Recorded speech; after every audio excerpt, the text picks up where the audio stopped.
ಸಂಬಂಧಪಟ್ಟಂಥ ಕೌನ್ಸಿಲ್ ಕಾಯ್ದೆಗಳ ಬಗ್ಗೆ ಮಾತಾಡ್ತಾ ಬಂದಿದ್ವಿ ಅಂತ. ಎಸ್, ಅದರಲ್ಲಿ 61ರ ಭಾರತೀಯ ಕೌನ್ಸಿಲ್ ಕಾಯ್ದೆಯನ್ನು ಇದರಲ್ಲಿ ಬರುವಂಥ ಎಲ್ಲ ಅಂಶಗಳು ಮಾತಾಡಿದ್ವಿ. ನೆನಪಿದೆ ನಮಗೆ? ಸುಗ್ರೀವಾಜ್ಞೆ ಹೊರಡಿಸುವಂಥ ಅಧಿಕಾರದ ಬಗ್ಗೆ ಮಾತಾಡಿದ್ದೀವಿ. ವೀಟೋ ಪವರ್ ಅಂದರೆ ಅಂತ ಮಾತಾಡಿದ್ವಿ. ಮೊದಲನೇ ಬಾರಿಗೆ ನಾವು ಶಾಸಕಾಂಗವನ್ನು ಪ್ರವೇಶಿಸುವುದಕ್ಕೆ ಅವಕಾಶ ಮಾಡಿಕೊಟ್ಟಿದೆ, ಹಾಗಾಗಿ ಇದನ್ನು ಶಾಸಕಾಂಗದ ಮ್ಯಾಗ್ನಾ ಕಾರ್ಟ್ ಅಂತ ಕರೆದಿದ್ದೀವಿ. ಹಾಗೆ ಮೊದಲನೇ ಬಾರಿಗೆ ಏನಂತ ಕೇಳಿದಾಗ ನಾವು ಆ ಒಂದು ಶಾಸನ ಸಭೆಯನ್ನು ಪ್ರವೇಶಿಸುವುದರ ಜೊತೆಗೆ ಅವರ ಒಂದು ಆರ್ಥಿಕ ಚಟುವಟಿಕೆಗಳನ್ನು ಅಥವಾ ಆರ್ಥಿಕ ನೀತಿಯನ್ನು ವಿಮರ್ಶಿಸಿದ ಸರ್ಕಾರವನ್ನು ಕ್ರಿಟಿಸೈಸ್ ಮಾಡುವಂಥ ಪವರು ನಮಗೆ ಸಿಕ್ಕಿದೆ ಅನ್ನುವಂಥದ್ದು. ಹಾಗೆ ಪ್ರಾಂತೀಯ ಪರಿಷತ್ತು ಮತ್ತು ಕೇಂದ್ರೀಯ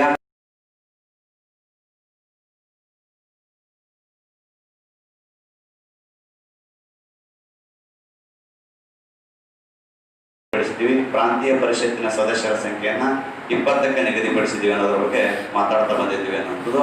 ಎಸ್, ಇದ್ರ ಬಗ್ಗೆ ನಿನ್ನೆ ಬರ್ಸೋಕ್ಕಾಗಲಿಲ್ಲ, ಟೈಮೆಲ್ಲ ಏನಂತ ಕೇಳಿದಾಗ ಕೊನೆಗೆ ತುಂಬ ಡಿಟೇಲ್ ಆಗಿ ಎಲ್ಲ ಮಾತಾಡಿದ್ದೀವಿ ಅನ್ನುವಂಥದ್ದು. ಎಸ್, ಇದಾದ ಮೇಲೆ ನಾವು 1892ರ ಭಾರತೀಯ ಕೌನ್ಸಿಲ್ ಕಾಯ್ದೆ ಅಥವಾ ಇಂಡಿಯನ್ ಕೌನ್ಸಿಲ್ ಆ್ಯಕ್ಟ್ 1892 ಓದ್ತೀವಿ ಅನ್ನುವಂಥದ್ದು. ಎಸ್, 1892 ಇದು ಜಾರಿಗೆ ಬರಬೇಕಾದ್ರೆ ಕಾರಣ ಏನು, ಇದನ್ನು ಯಾಕೆ ಜಾರಿಗೆ ತಂದಿವಿ ಅಂತ ಬಗ್ಗೆ ಸ್ವಲ್ಪ ಡಿಟೇಲ್ ಆಗಿ ಅಂದರೆ ಮಾತಾಡ್ತಾ ಬರೋಣ ಅನ್ನುವಂಥದ್ದು. ಎಸ್, ನೋಡಿ, 1892ರ ಕಾಲಘಟ್ಟಕ್ಕೆ ಬರೋದ್ರೊಳಗಾಗಿ 1892ಕ್ಕೆ ರೀಚ್ ಆಗೋದ್ರೊಳಗಾಗಿ ನಾವೆಲ್ಲ ಭಾರತೀಯರು ಹೇಗಾಗಿ ಬಿಟ್ಟಿದ್ದೀವಿ ಅಂತ ಕೇಳಿದ್ರೆ, ನಾವು ಭಾರತೀಯರು ಎನ್ನುವಂತಹ ಪರಿಕಲ್ಪನೆಯನ್ನು ಸಹಿತ ನಾವು ಮರ್ತೋಗ್ಬಿಟ್ಟಿದ್ದೀವಿ ಅನ್ನೋ ನಾವು ಭಾರತೀಯರು ಎನ್ನುವಂತಹ ಪರಿಕಲ್ಪನೆ ಸಹಿತ ನಾವು ಮರ್ತೋಗ್ಬಿಟ್ಟಿದ್ದೀವಿ ಅನ್ನೋದು. ಯಾಕಂತ ಕೇಳಿದ್ರೆ, ನಮ್ಮಲ್ಲಿಗೆ ಇಲ್ಲಿಗೆ ಬರೋದ್ರೊಳಗಾಗಿ ಬ್ರಿಟಿಷರ ಪ್ರಭಾವಕ್ಕೆ ಬಹಳಷ್ಟು ಒಳಗಾಗಿಬಿಟ್ಟಿದ್ದೀವಿ. ಅಂದರೆ ನಾನು ಬ್ರಿಟಿಷರ ಅಧೀನದಲ್ಲಿ ಬದುಕಿದ್ದೀನಿ, ನನ್ನ ತಂದೆಯೂ ಕೂಡ ಬ್ರಿಟಿಷರ ಅಧೀನದಲ್ಲಿ ಬದುಕಿದ್ದಾರೆ, ಅವ್ರ ತಂದೆಯೂ ಕೂಡ ಬ್ರಿಟಿಷರ ಅಧೀನದಲ್ಲಿ ಬದುಕಿದ್ದಾರೆ ಅವರು ಕೂಡ ಬ್ರಿಟಿಷರ ಅಧೀನದಲ್ಲಿ ಬದುಕಿದ್ದಾರೆ. ಈಗ ಯಾರಾದರೂ ಬಂದ್ಬಿಟ್ಟು ನನಗೆ ನೀನು ಭಾರತೀಯ ಅಂತ ಹೇಳಿದ್ರೆ ಅದನ್ನು ಒಪ್ಪಿಕೊಳ್ಳೋದಕ್ಕೆ ನಾನು ರೆಡಿ ಇರಲಿಲ್ಲ. ಯಾಕಂದರೆ ಆ ಗುಲಾಮಗಿರಿ ಅನ್ನುವಂಥದ್ದು ಏನಿದೆಯಲ್ಲ, ಅದರಲ್ಲಿ ನಾವು ಅಷ್ಟೊಂದು ತಲ್ಲೀನರಾಗಿಬಿಡ್ತೀವಿ, ಇನ್ನೊಬ್ರು ದಾಸರಾಗಿಬಿಟ್ಟಿದ್ದೀವಿ ಹಂಗಾಗಿ ನಮಗೆ ಆ ಪರಿಕಲ್ಪನೆ ಇರಲಿಲ್ಲ. ಮತ್ತಿನ್ನು ಬ್ರಿಟಿಷರ ವಿರುದ್ಧ ಹೋರಾಟ ಮಾಡಿ ಅವ್ರು ಹೊರಗಾಕುವಂಥದ್ದು ಬಂತು ನೆನಪಿಲ್ಲ ಅನ್ನೋದು. ಎಸ್, ಹಾಗಾದರೆ ಮೊಟ್ಟ ಮೊದಲನೇ ಬಾರಿಗೆ ನಾವು ಬ್ರಿಟಿಷರ ವಿರುದ್ಧ ಹೋರಾಡಬೇಕು ಅನ್ನೋದಾಗಿತ್ತು ಅಂದರೆ ನಮ್ಮಲ್ಲಿ ಏನಾಗಬೇಕು, ರಾಷ್ಟ್ರೀಯತೆಯ ಮನೋಭಾವ ಹುಟ್ಟಾಕಬೇಕು. ಫಸ್ಟ್ ಏನಂತ ಕೇಳಿದಾಗ ಆ ಒಂದು ನಮ್ಮ ರಾಷ್ಟ್ರದ ಮೇಲೆ ಅಭಿಮಾನ ಬರುವ ಹಾಗೆ ಅದನ್ನು ಅಭಿಮಾನವನ್ನು ಮೂಡಿಸುವ ಕಾರ್ಯ ಆಗಬೇಕು ಅನ್ನೋದು. ಎಸ್, ಅಂತಹ ಒಂದು ರಾಷ್ಟ್ರೀಯತೆಯ ಮನೋಭಾವವನ್ನು ಮೂಡಿಸುವಂತಹ ಮತ್ತು ಹುಟ್ಟು ಹಾಕುವಂತಹ ಕಾರ್ಯವನ್ನು ನಮ್ಮಲ್ಲಿರ್ತಕ್ಕಂಥ ಸೋಷಿಯಲ್ ರಿಫಾರ್ಮರ್ಸ್ ಅಥವಾ ಸಮಾಜ ಸುಧಾರಕರಂತ ಏನು ಕರೀತೀವಲ್ಲ, ಅವರು ನಮ್ಮಲ್ಲಿ ಈ ರಾಷ್ಟ್ರೀಯತೆಯ ಮನೋಭಾವವನ್ನು ಹುಟ್ಟು ಹಾಕುವಂಥ ಕಾರ್ಯ ಮಾಡಿದ್ರು. ಎಸ್, ಆರಂಭದಲ್ಲಿ 1800ರ ದಶಕದಲ್ಲಿ ಬಂದಾಗ ಎಲ್ಲ ಕಾರ್ಯಗಳನ್ನು ಮಾಡುವಂಥ ಸಂದರ್ಭದಲ್ಲಿ ನಮಗೆ ಅನೇಕ ಸಮಾಜ ಸುಧಾರಕರು ಒಂದೊಂದು ಸಂಘಟನೆಗಳನ್ನು ಸ್ಥಾಪಿಸುವುದರ ಮೂಲಕ ನಮ್ಮ ಐತಿಹಾಸಿಕ ಹಿನ್ನೆಲೆ ಬಗ್ಗೆ ಹೇಳಕತ್ತಿದ್ರು. ನಾವೆಲ್ಲ ಮೊದಲು ಇಷ್ಟು ರಾಜರೋಷವಾಗಿದ್ವಿ, ಇಷ್ಟೊಂದು ಶ್ರೀಮಂತರಾಗಿದ್ವಿ, ಸಂಪತ್ತು ಭರಿತರಾಗಿದ್ವಿ, ಇವತ್ತು ಬ್ರಿಟಿಷರ ಅಧೀನದಲ್ಲಿ ಬದುಕ್ತೀವಿ, ನಾವು ಗುಲಾಮರಾಗಿ ಬದುಕ್ತಾ ಇದ್ದೀವಿ, ನಾವು ಒಗ್ಗಟ್ಟಿನಿಂದ ಅವ್ರ ವಿರುದ್ಧ ಹೋರಾಡಬೇಕು ಅನ್ನೋದ್ರ ಬಗ್ಗೆ ನಮಗೇನಂತ ಕೇಳಿದಾಗ ಅನೇಕ ಗುಪ್ತ ಸಂಘಟನೆಗಳನ್ನು ಕಟ್ಕೊಂಡು, ಹೌದಾ, ಒಂದು ರಹಸ್ಯ ಸಂಘಟನೆಗಳನ್ನು ಕಟ್ಕೊಂಡು ಏನಂದರೆ ಅವರು ಆ ಬೀಜ ಬಿತ್ತುವಂತಹ ಕಾರ್ಯ ಮಾಡಕತ್ತಿದ್ರು. ಫಾರ್ ಎಕ್ಸಾಂಪಲ್ ಏನಂದರೆ ಗುಪ್ತ ಸಂಘಟನೆಗಳು ಅಂತ ಕರೀತಾರೆ. ಈಗ ನನ್ನನ್ನು ಈ ಒಂದು SUPSC ಸಂಸ್ಥೆಯವರು ಏನಂದ್ರೆ ನನಗೆ ಇಂಡಿಯನ್ ಪಾಲಿಟಿ ಹೇಳು ಅಂತೇಳಿ ಒಳಗಡೆ ಕಳಿಸ್ಯಾರ. ಎಸ್, ನಾ ಇಲ್ಲಿ ಇಂಡಿಯನ್ ಪಾಲಿಟಿ ಹೇಳ್ತಾ ಇದ್ದೀನೋ ಅಥವಾ ಏನಂತ ಕೇಳಿದಾಗ ಯಾವುದಾದ್ರೂ ಸಂಘದ ಬಗ್ಗೆ ಮಾತಾಡ್ತಾ ಇದ್ದೀನೋ, ಏನು ನಿಮ್ಮನ್ನೆಲ್ಲ ಭಯೋತ್ಪಾದಕರನ್ನಾಗಿ ಮಾಡ್ತಾ ಇದ್ದೀನೋ ಅದು ಅವ್ರಿಗೆ ಗೊತ್ತಾಗಲ್ಲ. ನಮಗೆ ನಿಮಗೆ ಮ್ಯೂಚುವಲ್ ಅಂಡರ್ಸ್ಟ್ಯಾಂಡಿಂಗ್ ಇದ್ದು ಬಿಟ್ಟರೆ ಶರಣ ಸರ್ ಏನು ಹೇಳೋಗಾರಪ್ಪ ಅಂತ ಕೇಳಿದ್ರೆ, ಸರ್ ಇಂಡಿಯನ್ ಪಾಲಿಟಿ ಹೇಳೋಗಾರ ಸರ ಏನು ಹೇಳ್ತಾರೆ ಸರ್ ಅವರು ಅಂತ ನೀವು ಹೇಳಿಬಿಟ್ರೆ ಅಂದ್ರೆ ಮುಗಿದೋಗ್ತಾಯಿದ್ದೀನಿ. ಬಟ್ ಅವತ್ತಿನ ದಿನ ಈ ಕಾರ್ಯ ನಡೀತಾ ಇತ್ತು. ಎಸ್, ನಮ್ಮಲ್ಲಿ ಕ್ರಾಂತಿಕಾರಿ ಚಟುವಟಿಕೆಗಳನ್ನು ಒಂದು ಪ್ರೇರೇಪಿಸಬೇಕನ್ನೋ ಕಾರಣಕ್ಕೋಸ್ಕರ ಯಾರೋ ಬಂದು ತಾಸಿನಂತೆ ಉಪನ್ಯಾಸ ನೀಡಿ ನೀವು ಬ್ರಿಟಿಷರ ವಿರುದ್ಧ ಹೋರಾಡುವಾಗ ಮಾಡ್ತಾ ಇದ್ರು. ಎಸ್, ಅವಾಗ ನಮ್ಮ ಭಾರತೀಯರಲ್ಲಿ ಏನಂತ ಕೇಳಿದಾಗ ಬ್ರಿಟಿಷ್ ಸರ್ಕಾರದ ವಿರುದ್ಧ ತಿರುಗಿ ಬೀಳ್ತಾ ಇದ್ರು. ಇದು ಬ್ರಿಟಿಷ್ ಸರ್ಕಾರಕ್ಕೆ ಒಂದು ಯಕ್ಷ ಪ್ರಶ್ನೆ ಆಗಿಬಿಡ್ತಾ ಇತ್ತು. ಏನು ಯಕ್ಷ ಪ್ರಶ್ನೆ ಅಂತ ಕೇಳಿದಾಗ, ಯಾರು ಇವರು ಬ್ರಿಟಿಷರ ವಿರುದ್ಧ ಹಿಂಗೆಲ್ಲ ಹೋರಾಟ ಮಾಡಕತ್ತಾರ, ಇದಕ್ಕೆಲ್ಲ ಸ್ಫೂರ್ತಿ ಯಾರು ಇವ್ರಿಗೆ ಗೈಡ್ ಮಾಡ್ತಾ ಇದ್ದಾರೆ ಎಂಬುದನ್ನು ಕಂಡುಹಿಡಿಬೇಕು ಅನ್ನೋದೇ ದೊಡ್ಡ ಚಾಲೆಂಜ್ ಆಗಿಬಿಡ್ತೀವಿ. ಎಸ್, ಅದಕ್ಕೋಸ್ಕರ ಅವರೊಂದು ಬೆಸ್ಟ್ ಉಪಾಯವನ್ನು ಹುಡುಕಿದ್ರು ಅನ್ನೋದು. ಏನು ಉಪಾಯ ಹುಡುಕಿದ್ರು ಅಂತ ಕೇಳಿದಾಗ, ನೋಡಿ, ಒಬ್ಬ ಬ್ರಿಟಿಷ್ ವ್ಯಕ್ತಿ 1849ರಲ್ಲಿ ಅವರ ಸಿವಿಲ್ ಸರ್ವಿಸ್ ಎಕ್ಸಾಮನ್ನು ಪಾಸ್ ಆಗ್ತಾನೆ ಇಂಗ್ಲೆಂಡಲ್ಲಿ ಅನ್ನೋದು. ಇಂಗ್ಲೆಂಡಲ್ಲಿ ಏನು ಮಾಡ್ತಾನೆ, ಒಬ್ಬ ವ್ಯಕ್ತಿ ಸಿವಿಲ್ ಸರ್ವಿಸ್ ಎಕ್ಸಾಮನ್ನು ಪಾಸ್ ಮಾಡ್ತಾನೆ ಅನ್ನೋದು. ಈಗ ಪಾಸ್ ಆಗಿರ್ತಕ್ಕಂಥ ವ್ಯಕ್ತಿ 1867ರಲ್ಲಿ ಇಂಡಿಯಾಕ್ಕೆ ಬರ್ತಾನೆ ಅನ್ನೋದು. ಇಂಡಿಯಾಕ್ಕೆ ಅಂದರೆ ICS ಅಧಿಕಾರಿಯಾಗಿ ಇಂಡಿಯಾಕ್ಕೆ ಬಂದ ಅನ್ನುವಂಥದ್ದು. ಈ ವ್ಯಕ್ತಿ 1880ರ ದಶಕದಲ್ಲಿ ರಿಟೈರ್ಡ್ ಆದ. ಏನದ ರಿಟೈರ್ಡ್ ಆದಮೇಲೆ ಅದೇನು ಮಾಡಲಿಲ್ಲ ಅಂತ ಕೇಳಿದಾಗ ವಾಪಸ್ ಇಂಗ್ಲೆಂಡಿಗೆ ಹೋಗಲಿಲ್ಲ. ವಾಪಸ್ ಏನು ಮಾಡಲಿಲ್ಲ, ಇಂಗ್ಲೆಂಡ್ಗೆ ಹೋಗಲಿದೆ. ಭಾರತದಲ್ಲಿ ಬ್ರಿಟಿಷರ ಬೇಸಿಗೆ ರಾಜಧಾನಿ ಆಗಿರ್ತಕ್ಕಂಥ ಯಾವ ಬ್ರಿಟಿಷರ ರಾಜಧಾನಿ ಸಿಮ್ಲಾ ಅಂತ, ಹೌದಾ? ಬ್ರಿಟಿಷರ ಬೇಸಿಗೆ ರಾಜಧಾನಿ ಆಗಿರ್ತಕ್ಕಂಥ ಸಿಮ್ಲಾದಲ್ಲಿ ಉಳ್ಕೊಂಡ. ಬಟ್ ಭಾರತದಲ್ಲಿ ನಡೀತಕ್ಕಂಥ ಎಲ್ಲ ಚಟುವಟಿಕೆಗಳನ್ನು ನೋಡಿ ಈ ಚಟುವಟಿಕೆಗಳನ್ನು ಹೇಗಾದರೂ ನಿಯಂತ್ರಣ ಮಾಡಬೇಕು ಅನ್ನೋ ಕಾರಣಕ್ಕಾಗಿ ಆ ನಿವೃತ್ತ ಬ್ರಿಟಿಷ್ ಅಧಿಕಾರಿ ಏನಿದ್ನಲ್ಲ, ಬ್ರಿಟಿಷ್ ಅಧಿಕಾರಿ ಸಿಮ್ಲಾದಲ್ಲಿ ಉಳ್ಕೊಂಡ ಆ ವ್ಯಕ್ತಿ ಬೇರೆ ಯಾರಲ್ಲ, ಆತನೇ A.O. ಹ್ಯೂಮ್ ಅಂತ ಕರಿತೀವಿ. A.O. ಹ್ಯೂಮ್ ಅನ್ನುವಂಥವ್ರು ಏನಂತ ಕೇಳಿದಾಗ ಈ ಒಂದು ಸಿಮ್ಲಾದಲ್ಲಿ ಉಳ್ಕೊಂಡ ಅನ್ನೋದು. ಆ ಸಿಮ್ಲಾದಲ್ಲಿ ಉಳಿದುಕೊಂಡಿರ್ತಕ್ಕಂಥ A.O. ಹ್ಯೂಮ್ ಅಂದಿನ ವೈಸ್ರಾಯ್ ಆಗಿರುವಂತಹ ಲಾರ್ಡ್ ಡಫರಿನ್ ಅಂತಿದ್ದ. ವೈಸ್ರಾಯ್ ಯಾರದು ಅಂತ ಕೇಳಿದಾಗ ಲಾರ್ಡ್ ಡಫರಿನ್ ಅಂತಿದ್ರು ಅನ್ನೋದು. ಈ ಲಾರ್ಡ್ ಡಫರಿನ್ ಅನ್ನುವಂಥ ವ್ಯಕ್ತಿಗೆ ಹೋಗಿ ಭೇಟಿಯಾಗಿ ಏನು ಮಾಡಿದ, ಸ್ವಾಮಿ ಭಾರತೀಯರು ಬ್ರಿಟಿಷ್ ವಿರುದ್ಧ ಸ್ಕೆಚ್ ಆಗ್ತಾ ಇದ್ದಾರೆ, ನಮ್ಮನ್ನು ಹೇಗಾದರೂ ಮಾಡಿ ಭಾರತ ಬಿಟ್ಟಾಡಿಸ್ಬೇಕು ಅಂತೇಳಿ, ಹೌದಾ? ಅವರೆಲ್ಲ ಏನು ಮಾಡ್ತಾ ಇದ್ದಾರೆ, ಗುಂಪಾಗಿ ಚರ್ಚಿಸ್ತಾ ಇದ್ದಾರೆ. ಬಟ್ ಎಲ್ಲಿ ಚರ್ಚಿಸ್ತಾರ, ಹೆಂಗೆ ಮಾತಾಡ್ತಾರ ಅನ್ನುವಂಥ ಗುಟ್ಟನ್ನು ಮಾತ್ರ ಬಿಟ್ಟುಕೊಡ್ತಾ ಇಲ್ಲ. ಅದಕ್ಕೋಸ್ಕರ ಅವ್ರನ್ನ ಕಂಡುಹಿಡಿಯೋದಕ್ಕೋಸ್ಕರ ನಾವೇ ಒಂದು ಐಡ್ರಾಮಾ ಮಾಡಿಬಿಡೋಣ. ಏನು ಮಾಡೋಣ ಅಂತ ಕೇಳಿದಾಗ ಏನಿಲ್ಲ, ನಾವೊಂದು ಸಂಘಟನೆಯನ್ನು ಹೇಳಿ ಆತನಿಗೆ ಮನವೊಲಿಸಿದಾಗ ಆಯ್ತಪ್ಪ ಸ್ಥಾಪಿಸ ಅಂತೇಳಿ ಲಾರ್ಡ್ ಡಫರಿನ್ ಹೇಳಿದ. ಆತನ ಶಿಫಾರಸಿನ ಮೇರೆಗೆ ಡಾಕ್ಟರ್ A.O. ಹ್ಯೂಮ್ ಏನದಲ್ಲ 1885ರಲ್ಲಿ ಇಂಡಿಯನ್ ನ್ಯಾಷನಲ್ ಕಾಂಗ್ರೆಸ್ ಎನ್ನುವಂಥ ಒಂದು ಸಂಘಟನೆಯನ್ನು ಸ್ಥಾಪಿಸಿದ. ಹೌದಾ? ಇಂಡಿಯನ್ ನ್ಯಾಷನಲ್ ಕಾಂಗ್ರೆಸ್ ಅಂತ ಇತ್ತಲ್ಲ, 1885ರಲ್ಲಿ ಸ್ಥಾಪಿಸಿದವ್ರು ಯಾರು ಅಂತ ಕೇಳ್ತಾನೆ, A.O. ಹ್ಯೂಮ್ ಅಂತ ಕೇಳ್ತದ. A.O. ಹ್ಯೂಮ್ ರವರು ಏನಂದರೆ ಇಂಡಿಯನ್ ನ್ಯಾಷನಲ್ ಕಾಂಗ್ರೆಸ್ಸನ್ನು ಸ್ಥಾಪಿಸ್ತಾ ಬಂದರು ಅನ್ನುವಂಥದ್ದು. ಬಹಳಷ್ಟು ಸ್ಥಾಪಿಸಿದ ನಂತರ ನಮ್ಮ ಭಾರತೀಯರಿಗೆ ಅಲ್ಲಿಯವರೆಗೂ ಹೋರಾಟ ಮಾಡೋದಕ್ಕೆ ಪ್ಲಾಟ್ಫಾರ್ಮ್ ಇರಲಿಲ್ಲ.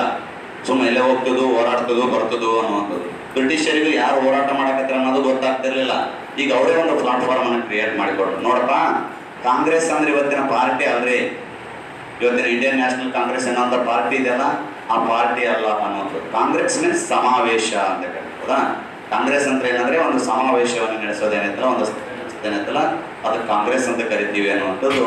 ಹಂಗ ಸ್ಥಾಪಿಸಿ ಹೇಳಿದ, ನೋಡಪ್ಪ, ಯಾರ್ಯಾರು ಭಾರತದಲ್ಲಿ ಹೋರಾಟ ಮಾಡ್ತಾ ಇದ್ದಿಲ್ವಾ, ಯಾರ್ಯಾರು ಭಾರತದಲ್ಲಿ ಹೋರಾಟ ಮಾಡ್ತಾ ಇದ್ರು ಅವರೆಲ್ಲರೂ ನೀವು ಇಂತಹ ವೇದಿಕೆಯ ಮೂಲಕ ಹೋರಾಟ ಮಾಡ್ರಿ. ಈಗ ಇಂಡಿಯನ್ ನ್ಯಾಷನಲ್ ಕಾಂಗ್ರೆಸ್ ಎನ್ನುವಂಥ ಒಂದು ವೇದಿಕೆಯನ್ನ ನಿಮಗೋಸ್ಕರ ಕ್ರಿಯೇಟ್ ಮಾಡೀವಿ, ನೀವು ಆ ವೇದಿಕೆ ಮುಖಾಂತರ ಹೋರಾಟ ಮಾಡ್ರಿ ಅಂತೇಳಿ ಹ್ಯೂಮ್ ಹೇಳಿದಾಗ ನಮಗೂ ಮುಂದೆ ವಿಚಾರ ಮಾಡ್ದಂಗೆ ಹೋಗಿ ತಾಸುಗಟ್ಟಲೆ ನಿಂತು ಭಾಷಣ ಮಾಡಕತ್ತಿದ್ವು. ಹೆಂಗೋ ಹೊರಗೆ ಹಾಕಬೇಕು ಬ್ರಿಟಿಷರನ್ನ. ಇವತ್ತು ನಮ್ಗೆ ಏನೇನು ಅನ್ಯಾಯಗಳಾಗ್ಯಾವ, ನಮ್ಮನ್ನು ಎಲ್ಲೆಲ್ಲಿ ತುಳಿತಕ್ಕೆ ಒಳಪಡಿಸ್ತಾ ಇದ್ದಾರೆ, ಹಾಗಾದ್ರೆ ಬ್ರಿಟಿಷರನ್ನ ನಾವು ಬಿಡಬಾರ್ದು. ಆಗ ಈಗ ತಾಸುಗಟ್ಟಲೆ ಇಲ್ಲಿ ನಿಂತು ಮಾತಾಡಕತ್ತಿದ್ವು. ಬ್ರಿಟಿಷರಿಗೆ ಗೊತ್ತಾಯ್ತಲ್ಲ ಯಾರ್ಯಾರು ಮಾತಾಡಕತ್ತಾರ ಅಂತೇಳಿ. ಯಾರ್ಯಾರು ಮಾತಾಡ್ತಿದ್ರು ಅವ್ರವ್ರನ್ನ ಹಿಡ್ಕೊಂಡೋಗಿ ಜೈಲಿಗೆ ಹಾಕಿದ್ರು.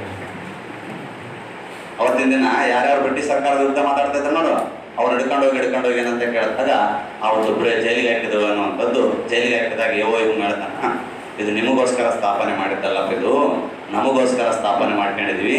ಹಾಗಾಗಿ ಇದನ್ನೇನಂತ ಕರಿತೀವಿ ಅಂದರೆ ರಾಷ್ಟ್ರೀಯ ಕಾಂಗ್ರೆಸ್ಸಿನ ಸ್ಥಾಪನೆಯನ್ನು ಭಾರತದಲ್ಲಿ ರಕ್ಷಾ ಕವಟ ಸಿದ್ಧಾಂತ ಅಂತ ಕರಿತೀವಿ. ಏನಂತ ಕರಿತೀವಿ? ರಕ್ಷಾ ಕವಟ ಸಿದ್ಧಾಂತ ಅಥವಾ ಸೇಫ್ಟಿ ವ್ಯಾಲ್ಯೂ ಥಿಯರಿ ಅಂತ ಕರಿತಾ ಬರ್ತೀವಿ. ರಕ್ಷಾ ಕವಟ ಸಿದ್ಧಾಂತ ಅಥವಾ ಸೇಫ್ಟಿ ರಕ್ಷಕೌಟ ಸಿದ್ಧಾಂತ ಅಥವಾ ಸೇಫ್ಟಿ ವ್ಯಾಲ್ಯೂ ಥಿಯರಿ ಅಂತ.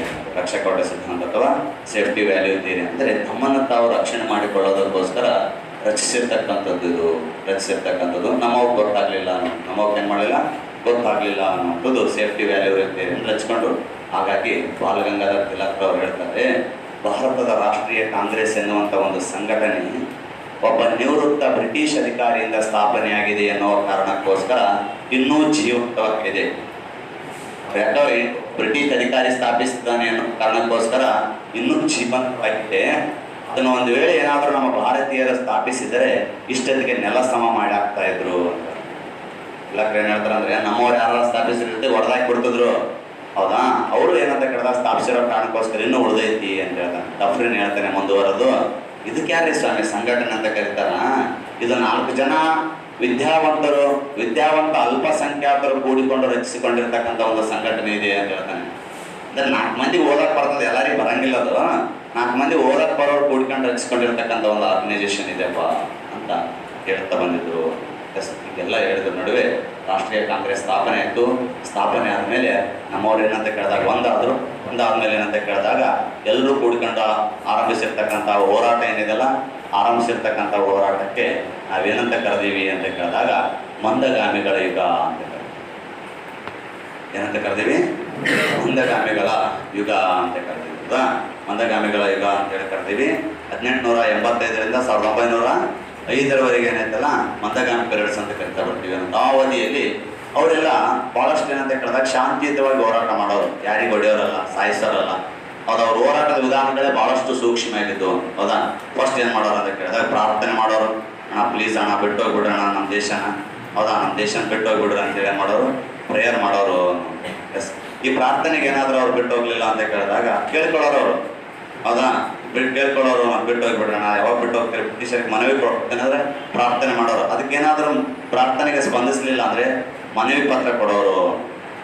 ತಾವು ಸೋಮವಾರ ಬೆಳಗಿನ ಜಾವ 4 ಗಂಟೆಗೆ ಭಾರತವನ್ನು ಬಿಟ್ಟು ಇಂಗ್ಲೆಂಡಿಗೆ ಹೋಗಬೇಕಾಗಿ ತಮ್ಮಲ್ಲಿ ವಿನಂತಿಸಿಕೊಳ್ಳುತ್ತೇವೆ ಅಂತ ಮನವಿ ಪತ್ರ ಕೊಟ್ಟು ಒಂದು ಸೆಲ್ಫಿ ಹೊಡ್ಕೊಂಡು ಒಂದು ಸ್ಟೇಟಸ್ ಇಡೋರು. ಯಾವಾಗ ಮಾಡ್ತಿರ್ತಾರೆ ನೋಡಿರಲ್ಲ, ಮಾನ್ಯ ಜಿಲ್ಲಾಧಿಕಾರಿಗಳಿಗೆ ಮನವಿ ಪತ್ರ ಸಲ್ಲಿಸಿದ ಸಂದರ್ಭ. ಹೌದಾ? ಗ್ರಾಮದಲ್ಲಿ ಏನಂತ ಕೇಳಿದಾಗ ಚರಂಡಿ ನೀರು ಹೌದಾ ಮನೆಯೊಳಗೆ ಬರುತ್ತಿದ್ದು, ಅದನ್ನು ತಡೆಯುವಂತೆ ಮಾನ್ಯ ಜಿಲ್ಲಾಧಿಕಾರಿಗಳಿಗೆ ಆದೇಶ ಪತ್ರ ಕೊಟ್ಟಿವಿ. ನಮ್ಮೂರಿಗೆ ಬಸ್ ಬಿಡು ಅಂತ ಹೇಳಿ ಬಸ್ ಆದೇಶ ಪತ್ರ ಕೊಟ್ಟಿದ್ದೀವಿ. ಹಂಗೆಲ್ಲ ಬರ್ತಾವಲ್ಲ, ಮನವಿ ಮಾಡಿಕೊಳ್ಳೋರು. ಪ್ರಾರ್ಥನೆಗೆ ಮನವಿ ಮಾಡಿಲ್ಲ ಇಲ್ಲ ಅಂದರೆ ಪ್ರತಿಭಟನೆ ಮಾಡೋರು. ಬೇಕೇ ಬೇಕು. ಹೌದಾ? ಪ್ರತಿಭಟನೆ ಬೇಕು, ಬೇಕೇ ಬೇಕು, ಸೇವೆ ಬಿಡ್ಬೇಕಂತ ಏನು ಮಾಡೋರು? ಪ್ರತಿಭಟನೆ ಮಾಡೋರು. ಹೌದಾ? ಏನು ಮಾಡೋದು ಅಂತ ಕೇಳಿದಾಗ ಪ್ರತಿಭಟನೆಗೆ ಮುಂದೆ. ಇವ್ರಿಂದ ಏನಾದರೂ ಬ್ರಿಟಿಷರು ಭಾರತ ದೇಶ ಬಿಟ್ಟು ಹೋಗ್ತಾರೇನ? ಬ್ರಿಟಿಷರು ಭಾರತ ದೇಶ ಬಿಟ್ಟು ಹೋಗ್ತಾರ? ಇವ್ರು ಹೋರಾಟದ ವಿಧಾನಗಳು ಹಿಂಗಿದ್ದು. ಬಟ್ ಸರ್ಕಾರದ ಮೇಲೆ ಒತ್ತಡ ತರ್ತಾ ಇದ್ರು ಅವರು. ಸರ್ಕಾರದ ಮೇಲೆ ಏನು ಮಾಡ್ತಾಯಿದ್ರು? ಒತ್ತಡ ತರ್ತಾ ಇದ್ರು. ಈ ಎಲ್ಲ ಮಂದಗಾಮಿಗಳ ನಾಯಕರ ಬೇಡಿಕೆಗಳು ಬಹಳಷ್ಟು ಆಗಿಬಿಟ್ಟು, ಈ ಮಂದಗಾಮಿಗಳ ನಾಯಕರ ಬೇಡಿಕೆಗಳನ್ನು ಈಡೇರಿಸುವುದಕ್ಕಾಗಿ ಬ್ರಿಟಿಷ್ ಸರ್ಕಾರ ಏನು ಮಾಡಿತು ಅಂತ ಕೇಳಿದ್ರೆ, ಮಂದಗಾಮಿಗಳ ನಾಯಕರ ಬೇಡಿಕೆಗಳನ್ನು ಈಡೇರಿಸುವುದಕ್ಕಾಗಿ 1892ರ ಭಾರತೀಯ ಕೌನ್ಸಿಲ್ ಕಾಯ್ದೆಯನ್ನು ಜಾರಿಗೆ ತಂತು. 1892ರ ಭಾರತೀಯ ಕೌನ್ಸಿಲ್ ಕಾಯ್ದೆಯನ್ನು ಜಾರಿಗೆ ತಂತು. ಪ್ರೀವಿಯಸ್ ಇಯರ್ ಎಕ್ಸಾಮಲ್ಲಿ ಕೇಳಿದಾನಪ್ಪ, ಏನಂತ ಕೇಳಿದ್ರೆ, ಮಂದಗಾಮಿಗಳ ನಾಯಕರ ಬಹುತೇಕ ಬೇಡಿಕೆಗಳನ್ನು ಬ್ರಿಟಿಷ್ ಸರ್ಕಾರ ಈ ಕೆಳಗಿನ ಯಾವ ಕಾನೂನಿನ ಮೂಲಕ ಈಡೇರಿಸಲು ಪ್ರಯತ್ನಿಸಿತು ಅಂತ ಕೇಳ್ತಾನೆ. ಅರ್ಥ ಆಗ್ತಾ ಇದೆನಾ? ಯಾವ ಒಂದು ಕಾನೂನಿನ ಮೂಲಕ ಪ್ರಯತ್ನ ಪಟ್ಟಾರ? 1892ರ ಭಾರತೀಯ ಕೌನ್ಸಿಲ್ ಕಾಯ್ದೆಯ ಮುಖಾಂತರ ಏನು ಮಾಡ್ಯಾರ ಅಂದರೆ ಅವರು ಪ್ರಯತ್ನ ಪಟ್ಟಾರ. ಎಸ್, ಅದಕ್ಕೆ ಮೇಜರ್ ಆಕ್ಟ್ ಜಾರಿಗೆ ಬರೋದ ಕಾರಣ ಏನಂದರೆ, ಇವರು ಹೋರಾಟದ ವಿಧಾನಗಳಿದ್ದವು ಮಂದಗಾಮಿಗಳ ನಾಯಕರು. ಇವರು ಏನಂತ ಹೋರಾಟ ಮಾಡಿದ್ರು ಅಂದರೆ, ಸ್ವಾಮಿ 1861ರ ಕಾಯ್ದೆಯಲ್ಲಿ ಭಾರತೀಯರಿಗೆ ನೀಡಿರ್ತಕ್ಕಂಥ ಅವಕಾಶಗಳಲ್ಲಿ ತುಂಬ ಲೋಪದೋಷಗಳಿದ್ದಾವೆ. ನೀವು ಈ ಕಾಯ್ದೆ ಅನ್ವಯ ಭಾರತೀಯರಿಗೆ ನ್ಯಾಯಸಮ್ಮತವಾದ ವಾತಾವರಣವನ್ನು ಒದಗಿಸಿಕೊಟ್ಟಿಲ್ಲ, ನ್ಯಾಯಸಮ್ಮತವಾದ ವಾತಾವರಣವನ್ನು ಒದಗಿಸಿಕೊಟ್ಟಿಲ್ಲ ಮತ್ತು ಚುನಾವಣಾ ಪದ್ಧತಿ ಸರಿ ಇಲ್ಲ. ನೀವೇನು ನಮ್ಮ ನಾಮಿನೇಟ್ ಮಾಡ್ಕೊಳ್ತಾ ಇದ್ರಲ್ಲ 1861ರ ಕಾಯ್ದೆಯ ಪ್ರಕಾರ, ನೀವು ಎಂಥವ್ರು ನಾಮಿನೇಟ್ ಮಾಡ್ಕೊಳ್ತಾ ಇದ್ರಿ ಅಂದರೆ, ಯಾರು ಬ್ರಿಟಿಷರಿಗೆ ವಿಧೇಯಕರಾಗಿದ್ದಾರೋ ಅಂಥವ್ರು ನಾಮಿನೇಟ್ ಮಾಡ್ಕೊಳ್ತಾ ಇದ್ರಿ. ಅದು ವಿಧಾನ ಸರಿ ಇಲ್ಲ. ಹಾಗಾಗಿ ಅದನ್ನು ತೆಗೆದುಹಾಕಬೇಕು. ನೀವು ಅದನ್ನೇನು ಮಾಡಬೇಕು? ತೆಗೆದುಹಾಕಬೇಕು. ಮತ್ತು ನಮಗೆ ಆರ್ಥಿಕ ಚಟುವಟಿಕೆಗಳು ಮತ್ತು ಬ್ರಿಟಿಷ್ ಸರ್ಕಾರದ ಆರ್ಥಿಕ ಯೋಜನೆಗಳನ್ನು ವಿಮರ್ಶೆ ಮಾಡುವ ಅಧಿಕಾರ ಇಲ್ಲ, ವಿಮರ್ಶೆ ಮಾಡುವಂಥ ಅಧಿಕಾರ ಇಲ್ಲ. ಇವತ್ತು ನೀವೇನೋ ಜಾರಿಗೆ ತರ್ತೀರಿ, ನಾವು ಬಜೆಟ್ನಾಗ ಅಂತ ಕೇಳಿದಾಗ ಚರ್ಚೆ ಮಾಡುವ ಅವಕಾಶ ಇಲ್ಲ ನಮ್ಮಲ್ಲಿ. ಇವೆಲ್ಲವುಗಳನ್ನು ಒತ್ತಡ ಏರಿತು. ಈ ಒತ್ತಡಕ್ಕೆ ಮಣಿದಿರ್ತಕ್ಕಂಥ ಬ್ರಿಟಿಷ್ ಸರ್ಕಾರ ಅವರ ಬೇಡಿಕೆಗಳನ್ನು ಈಡೇರಿಸುವುದಕ್ಕಾಗಿ 1892 ಇಂಡಿಯನ್ ಕೌನ್ಸಿಲ್ ಆ್ಯಕ್ಟನ್ನು ಜಾರಿಗೆ ತಂತು. ಇದರ ಪ್ರಕಾರ ನಮಗೆ ಮೊಟ್ಟ ಮೊದಲನೇ ಬಾರಿಗೆ ಚುನಾವಣೆ ಎಂಬ ಪದವನ್ನು ಬಳಸಿತು ಅನ್ನುವಂಥದ್ದು. ಫಸ್ಟ್ ಟೈಮ್ ಏನು ಮಾಡಿತು? ಚುನಾವಣೆಯನ್ನು ಅಥವಾ ಚುನಾವಣೆ ನಡೆಸುವ ತತ್ವವನ್ನು ಒಪ್ಪಿಕೊಂಡಿತ್ತು. ಆದರೆ ಎಲ್ಲಿಯೂ ಕೂಡ ಚುನಾವಣೆ ಹಿಂಗ ನಡೆಸ್ತೀವಿ ಅಂತ ಹೇಳಿಲ್ಲ ಅವರು. ಡೈರೆಕ್ಟ್ ಎಲೆಕ್ಷನ್ ಮಾಡಿ ನಡೆಸ್ತೀವೋ, ಇಂಡೈರೆಕ್ಟ್ ಎಲೆಕ್ಷನ್ ಮಾಡಿ ನಡೆಸ್ತೀವೋ ಒಟ್ಟು ಹೇಳಿಲ್ಲ. ಮುಂದಿನ ಆ್ಯಕ್ಟ್ನಾಗ ಹೇಳ್ತಾನೆ, ಮುಂದಿನ ಆ್ಯಕ್ಟ್ನಾಗ ಅಂದರೆ ಚುನಾವಣೆ ನಡೆಸ್ಬೇಕಂತ ಹೇಳ್ತಾನೆ. ಹೌದಾ? ಎಸ್, ಇಂಥ ಬಹುತೇಕ ಅಂಶಗಳನ್ನು 1892 ಇಂಡಿಯನ್ ಕೌನ್ಸಿಲ್ ಆ್ಯಕ್ಟಲ್ಲಿ ಜಾರಿ ಮಾಡ್ತಾ ಬರ್ತಾನೆ. ಹೌದಾ? ಜಾರಿ ಮಾಡ್ತಾ ಬರ್ತಾನೆ ಅನ್ನುವಂಥದ್ದು ಒಂದು ಮೂರು ಪಾಯಿಂಟ್ಸ್ ಬರ್ತವೆ ಇಲ್ಲಿ ಅನ್ನುವಂಥದ್ದು. ಅದ 3 ಪಾಯಿಂಟ್ಸ್. ಬಟ್ ಅದು ಒಂದು ಅದರ ನಂತರ ಬರುವಂಥದ್ದು ವೆರಿ ಇಂಪಾರ್ಟೆಂಟು ಅಂತ ವೆರಿ ಇಂಪಾರ್ಟೆಂಟ್ ಅನ್ನುವಂಥದ್ದು. ಎಸ್, ನಿನ್ನೆ ಏನಂತ ಕೇಳಿದಾಗ 1861 ಇಂಡಿಯನ್ ಕೌನ್ಸಿಲ್ ಆ್ಯಕ್ಟ್ ಅಂತ ಹಾಕಿರೋದು. ನಿನ್ನೆ ಸುಮಾರು ಒಂದು ತಾಸು ಮಾತಾಡಿದ್ದೀನಿ ಇದ್ರ ಬಗ್ಗೆ. ಅದ ಒಂದು ತಾಸು ಮಾತಾಡಿ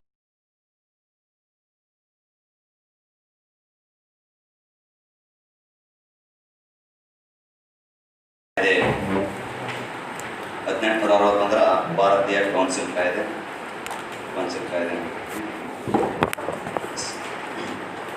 ಈ ಕಾಯ್ದೆಯು ಮೊಟ್ಟ ಮೊದಲ ಬಾರಿಗೆ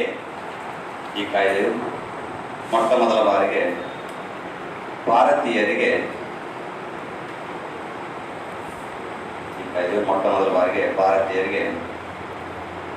ಶಾಸನ ಸಭೆಯನ್ನು ಪ್ರವೇಶಿಸಲು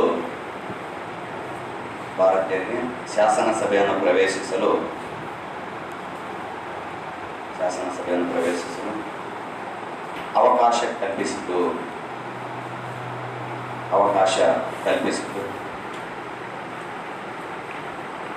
ಶಾಸನ ಸಭೆಯನ್ನು ಪ್ರವೇಶಿಸಲು ಅವಕಾಶ ಕಲ್ಪಿಸಿತು.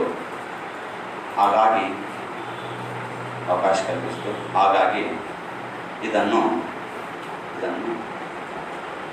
ಭಾರತದ ಶಾಸಕಾಂಗದ ಮ್ಯಾಗ್ನಾ ಕಾರ್ಟ್ ಎಂದು ಕರೆಯಲಾಗುತ್ತದೆ.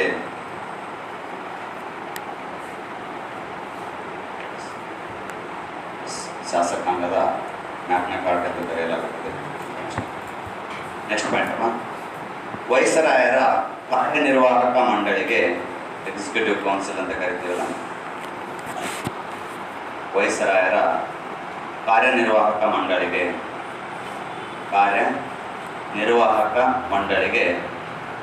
ವೈಸರಾಯರವರ ಎಕ್ಸಿಕ್ಯೂಟಿವ್ ಕೌನ್ಸಿಲ್ಗೆ ಅಧಿಕಾರೇತರ ಸದಸ್ಯರನ್ನಾಗಿ ಕಾರ್ಯನಿರ್ವಾಹಕ ಮಂಡಳಿಗೆ ಅಧಿಕಾರೇತರ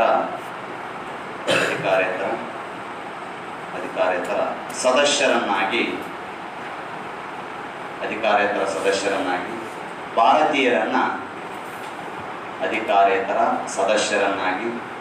ಭಾರತೀಯರನ್ನ ನಾಮಕರಣ ಮಾಡಲು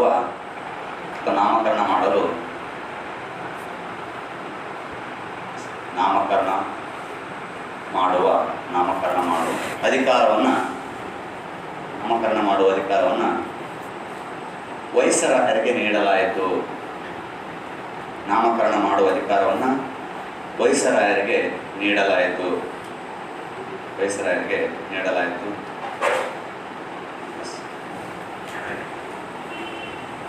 ಮೊದಲನೇ ಬಾರಿಗೆ ನಾಮಕರಣದವರು ಯಾರು ಅಂತ ಕೇಳ್ತಾನೆ. ಮೊದಲನೇ ಬಾರಿಗೆ ನಾಮಕರಣಗೊಂಡ ಉದಾಹರಣೆಗೆ ಪಾಟಿಯಾಲದ ರಾಜ. ನಿನ್ನೆ ಎಕ್ಸ್ಪ್ಲೇನ್ ಮಾಡಿ ಬರೆದಿದೆ, ಗೊತ್ತೈತೆ ಇಲ್ಲ? ಎಸ್, ಪಾಟಿಯಾಲದ ರಾಜ. ಅವಾಗೆ ಬರ್ಕೊಂಡ್ರೆ ಅದು ಗ್ರಿಪ್ ಇರ್ತೈತಿ. ಏನು ಪಾಟಿಯಾಲದ ರಾಜ? ಬನಾರಸದ ರಾಜ ಸರ್ ದಿನಕರ್ ರಾವ್. ಎಸ್, ದಿನಕರ್ ರಾವ್ ಅಂತ. ದಿನಕರ್ ರಾವ್ ಫಸ್ಟ್ ಟೈಮ್ ಏನಂತ ಕೇಳಿದಾಗ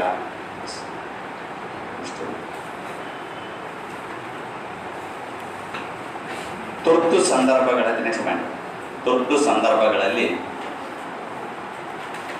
ಈಗೇನು ಬರ್ಕೊಂಡಿರಮ್ಮ, ಕಾರ್ಯನಿರ್ವಾಹಕ ಮಂಡಳಿಗೆ ಅಧಿಕಾರೇತರ ಸದಸ್ಯರನ್ನಾಗಿ ಭಾರತೀಯರನ್ನು ನಾಮಕರಣ ಮಾಡಲು ಅವಕಾಶ ಕಲ್ಪಿಸಲಾಯಿತು.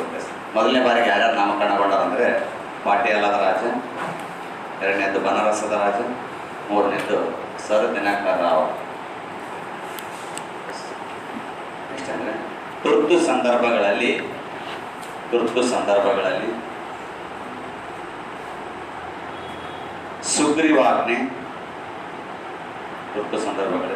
ಸುಗ್ರೀವಾಜ್ಞೆ ಅಥವಾ ಆದ್ಯ ಆದೇಶ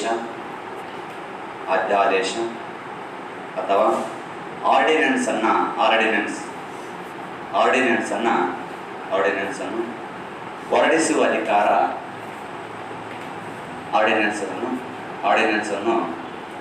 ಹೊರಡಿಸುವ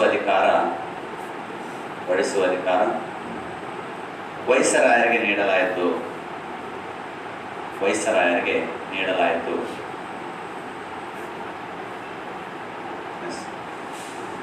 ನೆಕ್ಸ್ಟ್ ಖಾತೆಗಳ ಪದ್ಧತಿ. ನೆಕ್ಸ್ಟ್ ಖಾತೆಗಳ ಪದ್ಧತಿ ಅಥವಾ ಬ್ರಾಕೆಟ್ನಾಗ portfolio system, portfolio POLIO portfolio system ಅನ್ನು ಜಾರಿಗೆ ತರಲಾಯಿತು. ಪೋರ್ಟ್ಫೋಲಿಯೋ ಸಿಸ್ಟಮ್ ಅನ್ನು ಜಾರಿಗೆ ತರಲಾಯಿತು. ಬ್ರಾಕೆಟ್ನೇ ಬರಬೇಕು. ಇದನ್ನು ಪರಿಚಯಿಸಿದವರು, ಇದನ್ನು ಮೊದಲ ಬಾರಿಗೆ ಪರಿಚಯಿಸಿದವರು ಬ್ರಾಕೆಟ್ನೇ ಬರಬೇಕು. ಇದನ್ನು ಮೊದಲ ಬಾರಿಗೆ ಪರಿಚಯಿಸಿದವರು ಲಾರ್ಡ್ ಕ್ಯಾನಿಂಗ್. ಇದನ್ನು ಮೊದಲ ಬಾರಿಗೆ ಪರಿಚಯಿಸಿದವರು ಲಾರ್ಡ್ ಕ್ಯಾನಿಂಗ್.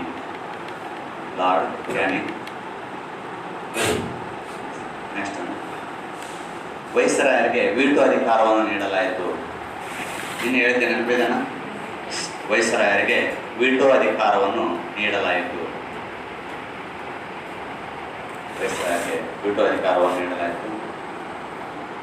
ನೆಕ್ಸ್ಟ್ ಬಿಲ್ ಮಂಡಿಸುವ ಮುನ್ನ, ಬಿಲ್ ಅಥವಾ ಮಸೂದೆ ಅಂತ ಕರೀತಾರೆ. ಬಿಲ್ ಮಂಡಿಸುವ ಮುನ್ನ ವೈಸರಾಯರ ಪೂರ್ವಾನುಮತಿ ಪಡೆಯತಕ್ಕದ್ದು. ನೀನು ಹೇಳಿದ್ದು ಏನಂದ್ರೆ, ಈ ಕಡೆ ವೈಸರಾಯರ ಇವತ್ತು ಸ್ಪೀಕರ್ ಪರ್ಮಿಷನ್ ತಗೊಂಡು ಮಾಡಿಸ್ತೀವಿ ಅಂತ ಹೇಳಿದ್ವಿ, ನೆನಪಿದೆನಾ? ಬಿಲ್ ಮಂಡಿಸುವ ಮುನ್ನ ವೈಸರಾಯರ ಪೂರ್ವಾನುಮತಿ ಪಡೆಯತಕ್ಕದ್ದು. ನೆಕ್ಸ್ಟ್ ಅಂದರೆ ಕೇಂದ್ರ ಮತ್ತು ಪ್ರಾಂತ್ಯಗಳಿಗೆ ವೈಸರಾಯರ ಅನುಮತಿ ಪಡೆಯತಕ್ಕದ್ದು. ನೆಕ್ಸ್ಟ್ ಅಂದರೆ ಕೇಂದ್ರ ಮತ್ತು ಪ್ರಾಂತ್ಯಗಳಿಗೆ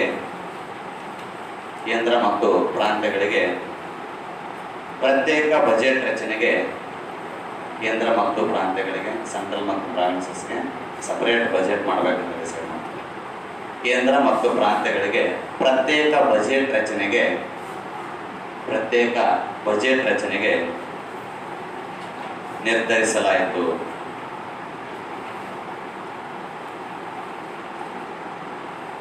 ನೆಕ್ಸ್ಟ್ ಬಾಂಬೆ ಮತ್ತು ಮದ್ರಾಸ್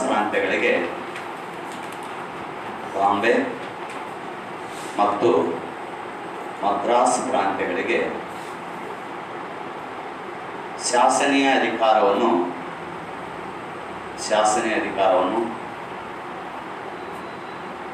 ವಾಪಸ್ಸು ನೀಡುವುದರ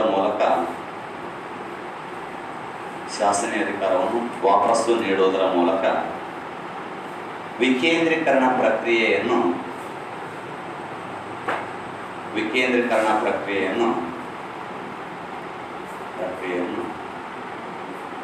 ಆರಂಭಿಸಲಾಯಿತು. ಅಂದರೆ 1773 ಏನಂತ ಕೇಳಿದಾಗ ರೆಗ್ಯುಲೇಟಿಂಗ್ ಆ್ಯಕ್ಟ್ ಪ್ರಕಾರ ಆಡಳಿತವನ್ನು ಒಂದು ಕಡೆ ಕ್ರೋಢೀಕರಿಸಿಟ್ಟಿದ್ದೀವಿ. ಫಸ್ಟ್ ಏನು ಮಾಡ್ತಾ ಇದ್ದೀವಿ ಅಂದರೆ, ಇಲ್ಲಿ ಏನಂತ ಕೇಳಿದಾಗ ಬಾಂಬೆ ಇತ್ತು, ಇಲ್ಲಿ ಮದ್ರಾಸ್ ಇತ್ತು. ಹಿಂಗೆ ಯಾಕೆಂದ್ರೆ ಡಯಾಗ್ರಾಮ್ ಆಗಿ ಹೇಳಿದೆ ನಿಮಗೆ ಏನು. ಎಸ್, ಹಿಂಗೆ ಬಾಂಬೆ ಇತ್ತು, ಹಿಂಗೆ ಮದ್ರಾಸ್ ಇತ್ತು, ಇಲ್ಲಿ ಬಂಗಾಳ ಇತ್ತು. ಎಸ್, ನಾವೇನು ಮಾಡಿದ್ದೀವಿ ಅಂತ ಕೇಳಿದಾಗ ಈ ಎರಡೂ ಪವರ್ಗಳು, ಲೆಜಿಸ್ಲೇಟಿವ್ ಪವರ್ ಮೊದಲು ಹೆಂಗಿತ್ತು, ಇಂಡಿಪೆಂಡೆಂಟ್ ಆಗಿತ್ತು. ಈಗ ಫಾರ್ ಎಕ್ಸಾಂಪಲ್ ನೋಡು, ಮಾತಾಡೋಣ. ಈಗ ಇಲ್ಲೇನಂದರೆ ಕರ್ನಾಟಕ ಇದೆ, ಇಲ್ಲಿ ಏನಂತ ಕೇಳಿದಾಗ ಇದೇನಂದರೆ ತಮಿಳುನಾಡು ಇದೆ ಅಂತ ಕಾಣಿಸ್ತೀವಿ. ಇಲ್ಲಿ ಅಂತ ಕೇಳಿದಾಗ ನಮ್ಗೆ ಆಂಧ್ರ ಪ್ರದೇಶ, ಮತ್ತೇನಂತ ಕೇಳಿದಾಗ ತೆಲಂಗಾಣ ಇದೆ ಅನ್ನೋದು. ಇಲ್ಲಿ ತಮಿಳುನಾಡು ಇದೆ, ಕರ್ನಾಟಕ ಇದೆ, ಆಂಧ್ರ ಪ್ರದೇಶ, ತೆಲಂಗಾಣ ಇದೆ. ಇವತ್ತು ನೋಡಿ ಇಲ್ಲಿ ಕೇಂದ್ರ ಸರ್ಕಾರ ಇದೆ. ಇವತ್ತು ನಾವು ಇಲ್ಲಿರ್ತಕ್ಕಂಥ ಲೆಜಿಸ್ಲೇಚರ್ ಇಂಡಿಪೆಂಡೆಂಟ್ ಆಗಿದೆಯಲ್ಲ, ಇಲ್ಲಿರ್ತಕ್ಕಂಥ ಲೆಜಿಸ್ಲೇಚರ್ ಅಂತ ಇಂಡಿಪೆಂಡೆಂಟ್ ಆಗೈತಿ, ಇಲ್ಲಿರ್ತಕ್ಕಂಥ ಒಂದು ಲೆಜಿಸ್ಲೇಚರ್ ಕೂಡ ಇಂಡಿಪೆಂಡೆಂಟ್ ಆಗೈತಿ, ಇವ್ರದ್ದು ಕೂಡ ಇಂಡಿಪೆಂಡೆಂಟ್ ಆಗೈತಿ. ಯಾರಾದ್ರೂ ಕೇಂದ್ರ ಸರ್ಕಾರ ಹೇಳಿದಂಗೆ ಕೇಳ್ತೀವಿ ನಾವು. ಇಂಡಿಪೆಂಡೆಂಟ್ ಏನಂತ ಕೇಳಿದಾಗ ಲೆಜಿಸ್ಲೇಚರ್ ಇದೆ ಇವತ್ತು ಅನ್ನೋದು, ಹೌದಾ, ಶಾಸಕಾಂಗ ಇದೆ ಅನ್ನೋದು. ಬಟ್ ನಾವು 1773 ಏನು ಮಾಡಿದೀವಿ ಅಂದರೆ, ಇವೆರಡಕ್ಕೆ ಇಂಡಿಪೆಂಡೆಂಟ್ ಲೆಜಿಸ್ಲೇಚರ್ ಇತ್ತು, ಹೌದಾ. ಅದನ್ನ ನಾವೇನು ಮಾಡಿಬಿಟ್ಟಿವಿ ಅಂತ ಕೇಳಿದಾಗ ಬಂಗಾಳದ ಅಧೀನಕ್ಕೆ ಒಳಪಡಿಸಿಬಿಟ್ಟಿವಿ, ಹೌದಾ. ಎಲ್ಲಿಗೆ ಒಳಪಡಿಸಿದ್ವಿ ಅಂದರೆ ಬಾಂಬೆ ಮತ್ತು ಮದ್ರಾಸ್ ಪ್ರಾಂತ್ಯಗಳನ್ನು ಬಂಗಾಳದ ವ್ಯಾಪ್ತಿಗೆ ಒಳಪಡಿಸಿಬಿಟ್ಟಿವಿ. ಯಾಕಂದರೆ ರೆಗ್ಯುಲೇಟಿಂಗ್ ಕಾಯ್ದೆಯನ್ನು ಜಾರಿಗೆ ತರುವುದರ ಮೂಲ ಉದ್ದೇಶ ಏನಾಗಿತ್ತು ಅಂದರೆ ಆಡಳಿತ ಒಂದುಗೂಡಿಸುವುದಾಗಿತ್ತು. ಆಡಳಿತವನ್ನು ಏನು ಮಾಡೋದಾಗಿತ್ತು, ಒಂದುಗೂಡಿಸೋದಾಗಿತ್ತು. ಕಂಪನಿ ಆಡಳಿತದ ಮೇಲೆ ನಿಯಂತ್ರಣ ಇರೋದಕ್ಕಾಗಿ ಅದನ್ನು ಜಾರಿಗೆ ತಂದಿದ್ದೀವಲ್ಲ. ಎಸ್, ಇಲ್ಲಿ ಒಂದುಗೂಡಿಸಿರ್ತಕ್ಕಂಥ ಆಡಳಿತವನ್ನ ನಾವು 1861 ಭಾರತೀಯ ಸರ್ಕಾರ ಕಾಯ್ದೆಯಲ್ಲಿ ಏನು ಮಾಡಿದ್ವಿ ಅಂದರೆ ವಿಕೇಂದ್ರೀಕರಣ ಪ್ರಕ್ರಿಯೆಯನ್ನು ಆರಂಭಿಸಿದ್ವಿ. ಪುನಃ ಏನ್ ಮಾಡಾಕತ್ತಿದ್ವಿ ಅಂದ್ರೆ ಈ ರೀತಿಯಾಗಿ ಕೊಡೋದಕ್ಕೆ ಆರಂಭಿಸಿದ್ವಿ. ಹೌದಾ? ಇವತ್ತು ನೋಡಪ್ಪ ಹೆಂಗಿದೆ ಅಂದ್ರೆ ಫಸ್ಟ್ ಕೇಂದ್ರ ಸರ್ಕಾರ ಅಂತಿದೆ, ಸೆಂಟ್ರಲ್ ಗೌರ್ಮೆಂಟ್ ಅಂತಿದೆ, ಅದ್ರ ಕೆಳಗಡೆ ರಾಜ್ಯ ಸರ್ಕಾರ ಅಥವಾ ಸ್ಟೇಟ್ ಗೌರ್ಮೆಂಟ್ ಇದೆ, ಅದ್ರ ಕೆಳಗಡೆ ಜಿಲ್ಲಾ ಪಂಚಾಯತ್ ಅಂತಿದೆ. ಹೌದಾ? ಅದ್ರ ಕೆಳಗಡೆ ಅಂತ ಕೇಳಿದಾಗ ತಾಲೂಕು ಪಂಚಾಯತ್ ಅಂತಿದೆ, ಅದ್ರ ಕೆಳಗಡೆ ಅಂತ ಕೇಳಿದಾಗ ಗ್ರಾಮ ಪಂಚಾಯತ್ ಅಂತಿದೆ, ಅದ್ರ ಕೆಳಗಡೆ ಅಂತ ಕೇಳಿದಾಗ ನಮಗೆ ಅಧ್ಯಕ್ಷ ಅಂತಿದ್ದಾನೆ, ಅದ್ರ ಕೆಳಗಡೆ ಮೆಂಬರ್ ಅಂತಿದ್ದಾನೆ, ಅದ್ರ ಕೆಳಗಡೆ ವಾರ್ಡ್ ಅಂತಿದೆ. ವಾರ್ಡ್ನಾಗ ನಾವು ಅದೀವಲ್ಲ. ನರೇಂದ್ರ ಮೋದಿ ನಮ್ಗೆ ಏನಾದ್ರು ಕಾಂಟ್ಯಾಕ್ಟ್ ಮಾಡ್ಬೇಕು ಒಂದು ಯೋಜನೆ ಬರ್ಬೇಕಾಗಿತ್ತಂದ್ರೆ ಡೈರೆಕ್ಟ್ ಅಂತ ನಮ್ಮ ವಾರ್ಡಿಗೆ ಬರಲ್ಲ, ಬರ್ತಾನೆ ನಮ್ಮ ವಾರ್ಡಿಗೆ, ನಮ್ಮ ಮನೆಗೆ ಬರ್ತಾನ ಇಲ್ಲ. ಏನ್ ಮಾಡ್ತಾನಂದ್ರೆ ರಾಜ್ಯ ಸರ್ಕಾರಗಳಿಗೆ ಇನ್ಫಾರ್ಮ್ ಮಾಡ್ತಾನಲ್ಲ, ಇಂಥ ಯೋಜನೆ ಎಲ್ಲಾ ರಾಜ್ಯದ ಎಲ್ಲಾ ಜನರಿಗೆ ಇದನ್ನು ತಲುಪಿಸುವ ಪ್ರಯತ್ನ ಮಾಡ್ರಿ ಅಂತ ಯಡಿಯೂರಪ್ಪ ಹೇಳ್ತಾರ. ಯಡಿಯೂರಪ್ಪ ಅವ್ರು ನಮ್ಮ ಮನೆ ಹುಡುಕ್ಯಂತ ಬರಲ್ಲ, ಎಲ್ಲೈತಪ್ಪ ನಿಮ್ಮ ಮನೆ, ನೀವು ಫಲಾನುಭವಿಗಳದಿರಿ ಅಂತ ಹುಡುಕ್ಯಂತ ಬರಲ್ಲ. ಅದೇನ್ ಮಾಡ್ತಾನಂದ್ರೆ ಜಿಲ್ಲಾ ಪಂಚಾಯತ್ಗೆ ಆದೇಶ ಮಾಡ್ತಾನ. ಜಿಲ್ಲಾ ಪಂಚಾಯತಿ ಡೈರೆಕ್ಟ್ ನಮ್ಮ ಮನೆಗೆ ಬರಲ್ಲ, ಅವಾಗ ಎಲ್ಲ ತಾಲೂಕ್ ಪಂಚಾಯತ್ಗೆ ಹೇಳ್ತಾರ, ತಾಲೂಕ್ ಪಂಚಾಯತ್ಗಳು ಗ್ರಾಮ ಪಂಚಾಯತ್ಗೆ ಹೇಳ್ತಾರ, ಗ್ರಾಮ ಪಂಚಾಯತ್ ಏನಂತ ಕೇಳಿದಾಗ ಅಧ್ಯಕ್ಷಗಳಂತೆ BDO ಅಧ್ಯಕ್ಷ ಕೂಡ ಡಿಸ್ಕಷನ್ ಮಾಡ್ಕೊಂಡು ಎಲ್ಲ ಮೆಂಬರ್ಗಳಂತ ಮೆಂಬರ್ ಹೇಳ್ತಾರ. ಮೆಂಬರ್ ಬಂದು ವಾರ್ಡ್ನಾಗ ಬಂದು ಅನೌನ್ಸ್ ಮಾಡ್ತಾನೆ, ಮನೆ ಬಂದವ ನೋಡಿ ಜನತ ಮನೆ ಹಾಕ್ತೀರಿ ನೀವು ಅಂತ. ಹೌದಾ? ಎಸ್. ಈ ರೀತಿಯಾಗಿ ಏನಂತ ಕೇಳಿದಾಗ ಆಡಳಿತವನ್ನ ವಿಕೇಂದ್ರೀಕರಣಗೊಳಿಸೋಣ, ಏನ್ ಮಾಡೋಣ ಅಂತ ಕೇಳಿದಾಗ ಹಂಚಿಕೆ ಮಾಡೋಣ ಅನ್ನುವಂಥದ್ದು ಪ್ರಕ್ರಿಯೆಯನ್ನ ಫಸ್ಟ್ ಟೈಮ್ ಇಲ್ಲಿ ಆರಂಭಿಸ್ತಾನೆ. ಫಸ್ಟ್ ಟೈಮ್ ಏನ್ ಮಾಡ್ತಾನೆ, ಆಡಳಿತ ಹಂಚಿಕೆ ಆಗಲಿ, ಒಬ್ಬರ ಹತ್ರ ಕೇಂದ್ರೀಕೃತವಾಗಿರೋದು ಬೇಡ, ಒಂದು ಕಡೆ ಏನಂತ ಕೇಳಿದಾಗ ನಾವು ಅದನ್ನ ಕೇಂದ್ರೀಕರಿಸಿಟ್ಟುಕೊಳ್ಳೋದು ಬೇಡ, ಹಂಚಿಕೆ ಆಗಲಿ ಅಂತೇಳಿ ಫಸ್ಟ್ ಟೈಮ್ ಇಲ್ಲಿಂದ ಆರಂಭ ಆಗೈತಿ. ಇವತ್ತು ನಾವು ಇಂಡಿಪೆಂಡೆಂಟ್ ಆಗಿದ್ದೀವಲ್ಲ, ಒಬ್ಬ ಗ್ರಾಮ ಪಂಚಾಯತ್ ಮೆಂಬರ್ ಸಹಿತ ಇಂಡಿಪೆಂಡೆಂಟ್ ಆಗಿ ಆಡಳಿತ ನಡೆಸ್ತಾ ಇದ್ದಾನೆ, ಒಬ್ಬ ಕೇಂದ್ರ ಸರ್ಕಾರದ ಪ್ರಧಾನಮಂತ್ರಿ ಸಹಿತ ಇಂಡಿಪೆಂಡೆಂಟ್ ಆಗಿ ಆಕಳಿಸ್ತಾ ಇದ್ದಾನೆ. ಹೌದಿಲ್ಲ? ಹೌದು. ಹೌದಾ? ಎಸ್, ಹೌದು. ಹೌದು. ಈ ರೀತಿಯಾಗಿ ಆಡಳಿತ ನಡೆಸೋದಕ್ಕೆ ಅವಕಾಶ ಮಾಡಿಕೊಟ್ಟಿರ್ತಕ್ಕಂಥ ಮೊದಲ ಕಾಯ್ದೆ ಇದು. ಇಳಿದೈತಿ. ಎಸ್. ನೆಕ್ಸ್ಟ್ ಅಂದ್ರೆ 1892 ಭಾರತೀಯ ಕೌನ್ಸಿಲ್ ಕಾಯ್ದೆ ಅಂದ್ರೆ 4-5 ಪಾಯಿಂಟ್ಸ್ ಬರ್ತಾವ ಅಷ್ಟೇ. ಎಕ್ಸಾಮ್ ಪಾಯಿಂಟ್ ಏನಂದ್ರೆ ಬಟ್ ಇಂದ ಚಂದ ನೆನ್ಪಿಡ್ಬೇಕು, ನಾವು ಮಾಡ್ಬೇಕು ಅಂತ ಕೇಳ್ತಾನೆ, ನೆನ್ಪಿಡ್ತಾ ಬರ್ಬೇಕು ಅನ್ನೋ ಒಂದು. ಯಾವುದೇ ಆಕ್ಟರ್ಸ್ಗಳಿದಾವಲ್ಲ ಡೈರೆಕ್ಟ್ ನೆನ್ಪಿಟ್ರೆ ನೆನ್ಪಿಡಲ್ಲ ಅವು. ಫಸ್ಟ್ ಏನ್ ಮಾಡ್ಬೇಕು, ಸಿಚುವೇಶನ್ ಅನ್ನ ಕ್ರಿಯೇಟ್ ಮಾಡ್ಕೋಬೇಕು. ಎಸ್. ಅವತ್ತು ಆ ಯಾಕೆ ಜಾರಿಗೆ ತರ ಭಾರತದ ಸ್ಥಿತಿಗತಿಗಳು ಹೇಗಿದ್ದು ಅದನ್ನ ಯಾಕೆ ಜಾರಿಗೆ ತಂದ್ರು ಅಂತ ಹೇಳಿದಾಗ ಆಟೋಮೆಟಿಕ್ ಆಗಿ ಅದು ನಮಗೆ ನೆನಪಿರ್ತೈತಿ ಅಂತ. 1892 ಭಾರತೀಯ ಕೌನ್ಸಿಲ್ ಕಾಯ್ದೆ ಅಥವಾ ಇಂಡಿಯನ್ ಕೌನ್ಸಿಲ್ ಆಕ್ಟ್, ಅದ 1892 ಅಂತ ಕರಿತೀವಿ. ಎಸ್. ಬರಿತಾ ಹೋಗೋದು. 1861 ಕಾಯ್ದೆ ಅನ್ವಯ 1861 ಕಾಯ್ದೆ ಅನ್ವಯ ಭಾರತೀಯರಿಗೆ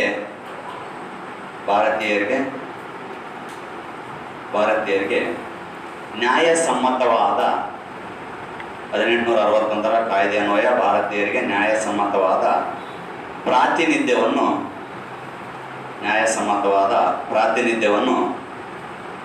ಪ್ರಾತಿನಿಧ್ಯವನ್ನು ನೀಡಲಾಗಿಲ್ಲ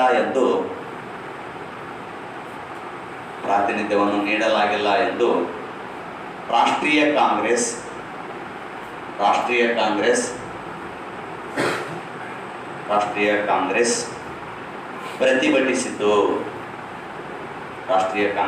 ಪ್ರತಿಭಟಿಸಿತು.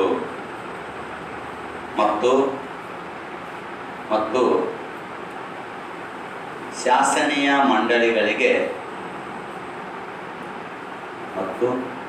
ಶಾಸನೀಯ ಮಂಡಳಿಗಳಿಗೆ ಸದಸ್ಯರ ನೇಮಕಾತಿ, ಚುನಾಯಿತ ಪದ್ಧತಿ ಎಲೆಕ್ಷನ್ ಸಿಸ್ಟಮ್ ಅಂತ ಕರಿತೀವಲ್ಲ, ಚುನಾಯಿತ ಪದ್ಧತಿ, ಆಯವ್ಯಯ ಪಟ್ಟಿಯ ಮೇಲೆ ಮಂಡಳಿಗಿರುವ ಅಧಿಕಾರ, ಬಜೆಟ್. ಆಯವ್ಯಯ ಪಟ್ಟಿ ಮೀನ್ಸ್ ಬಜೆಟ್ ಅಂತ ಕರಿತೀವಿ. ಆಯವ್ಯಯ ಪಟ್ಟಿಯ ಮೇಲೆ ಮಂಡಳಿಗೆ ಇರುವ ಅಧಿಕಾರ ಮುಂತಾದ ಬೇಡಿಕೆಗಳನ್ನು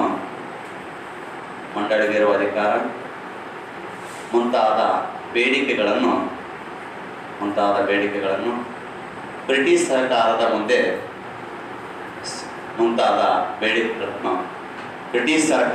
ಇಟ್ಟಾಗ ಆ ಬೇಡಿಕೆಗಳನ್ನು ಈಡೇರಿಸಲು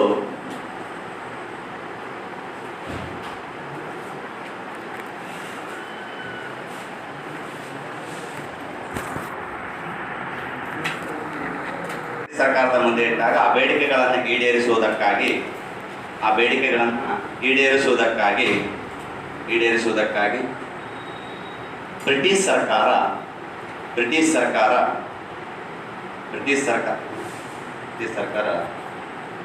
1892ರ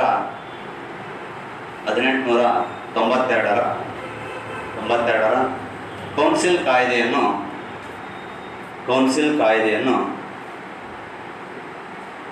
ಕಾಯ್ದೆಯನ್ನು ಜಾರಿಗೆ ತಂದಿದ್ದು.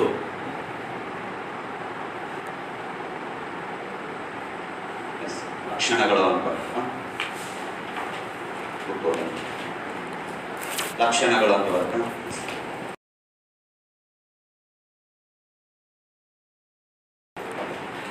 ಈ ಕಾಯ್ದೆ ಅನ್ವಯ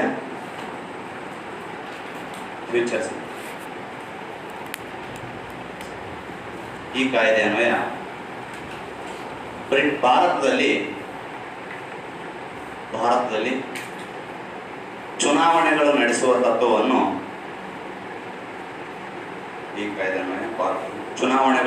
ತತ್ವವನ್ನು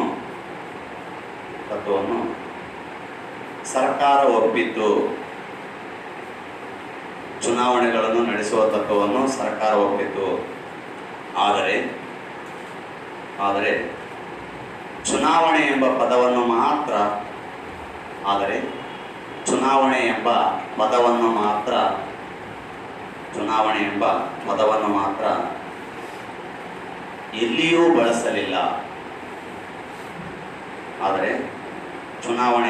ಪದವನ್ನು ಮಾತ್ರ ಎಲ್ಲಿಯೂ ಬಳಸಲಿಲ್ಲ. ನೆಕ್ಸ್ಟ್ ಅಂದರೆ ವಾರ್ಷಿಕ ಮುಂಗಡ ಪತ್ರವನ್ನು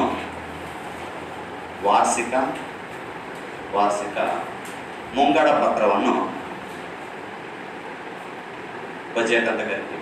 ವಾರ್ಷಿಕ ಮುಂಗಡ ಪತ್ರ ಅಂದ್ರೆ ಒಂದೇ, ಆಯವ್ಯಯ ಪತ್ರ ಅಂದ್ರೆ ಒಂದೇ, ಬಜೆಟ್ ಅಂದ್ರೆ. ವಾರ್ಷಿಕ ಮುಂಗಡ ಪತ್ರವನ್ನು ಚರ್ಚಿಸುವ ಅಧಿಕಾರ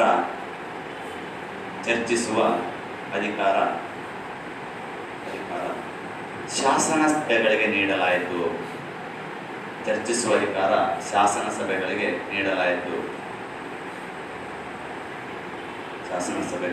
ನೀಡಲಾಯಿತು. ನೆಕ್ಸ್ಟ್ ಹೆಚ್ಚುವರಿ ಸದಸ್ಯರ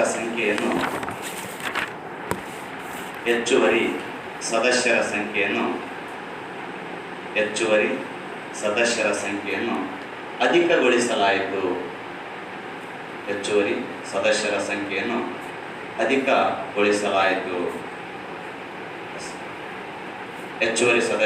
ಅಂದ್ರೆ ನಾವೇನು ನಾಮಿನೇಟ್ ಮಾಡ್ತಾ ಇದ್ದೀವಲ್ಲ, ಹೆಚ್ಚುವರಿ ಸದಸ್ಯರ ಸಂಖ್ಯೆಯನ್ನು ಅಧಿಕಗೊಳಿಸಲಾಯಿತು.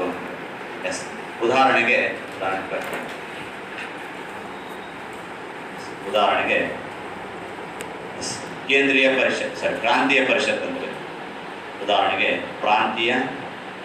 ಪರಿಷತ್ ಅಂದರೆ ಪ್ರಾಂತೀಯ ಪರಿಷತ್. ಪ್ರಾಂತೀಯ ಪರಿಷತ್ 20 ಜನ.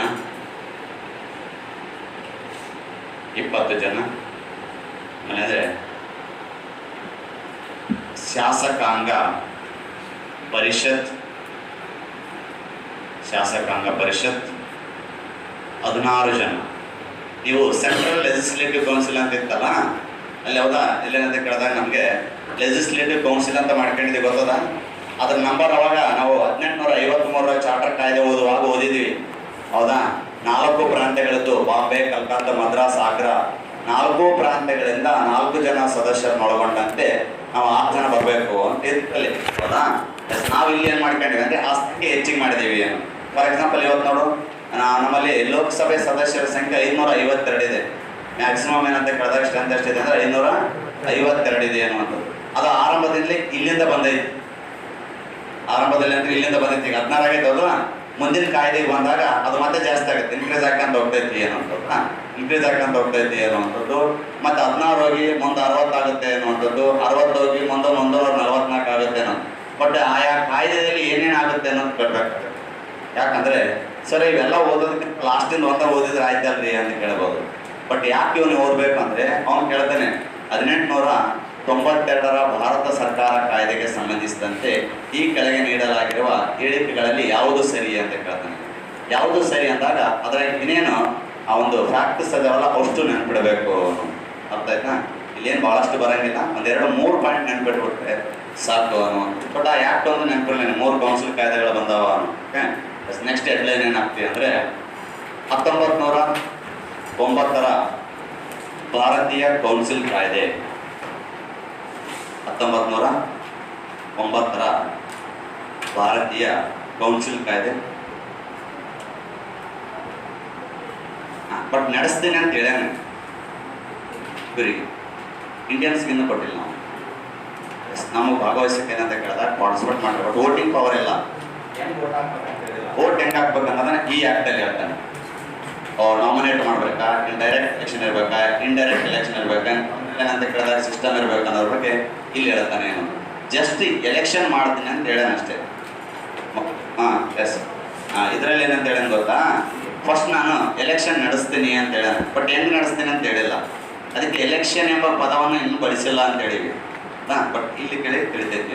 ಓಕೆ, 1919ರ ಭಾರತೀಯ ಕೌನ್ಸಿಲ್ ಕಾಯ್ದೆ ಅಥವಾ ಮಿಂಟೋ ಮಾರ್ಲೆ ಸುಧಾರಣೆ ಅಂತ. ಮಿಂಟೋ ಮಾರ್ಲೆ ಸುಧಾರಣೆ, ಮಿಂಟೋ ಮಾರ್ಲೆ ಸುಧಾರಣೆಗಳು, ಮಿಂಟೋ ಮಾರ್ಲೆ ರಿಫಾರ್ಮ್ಸ್ ಅಂತ ಕರಿತೀವಿ. ಮಿಂಟೋ ಮಾರ್ಲೆ ರಿಫಾರ್ಮ್ಸ್ ಅಂತ ಕರಿತೀವಿ.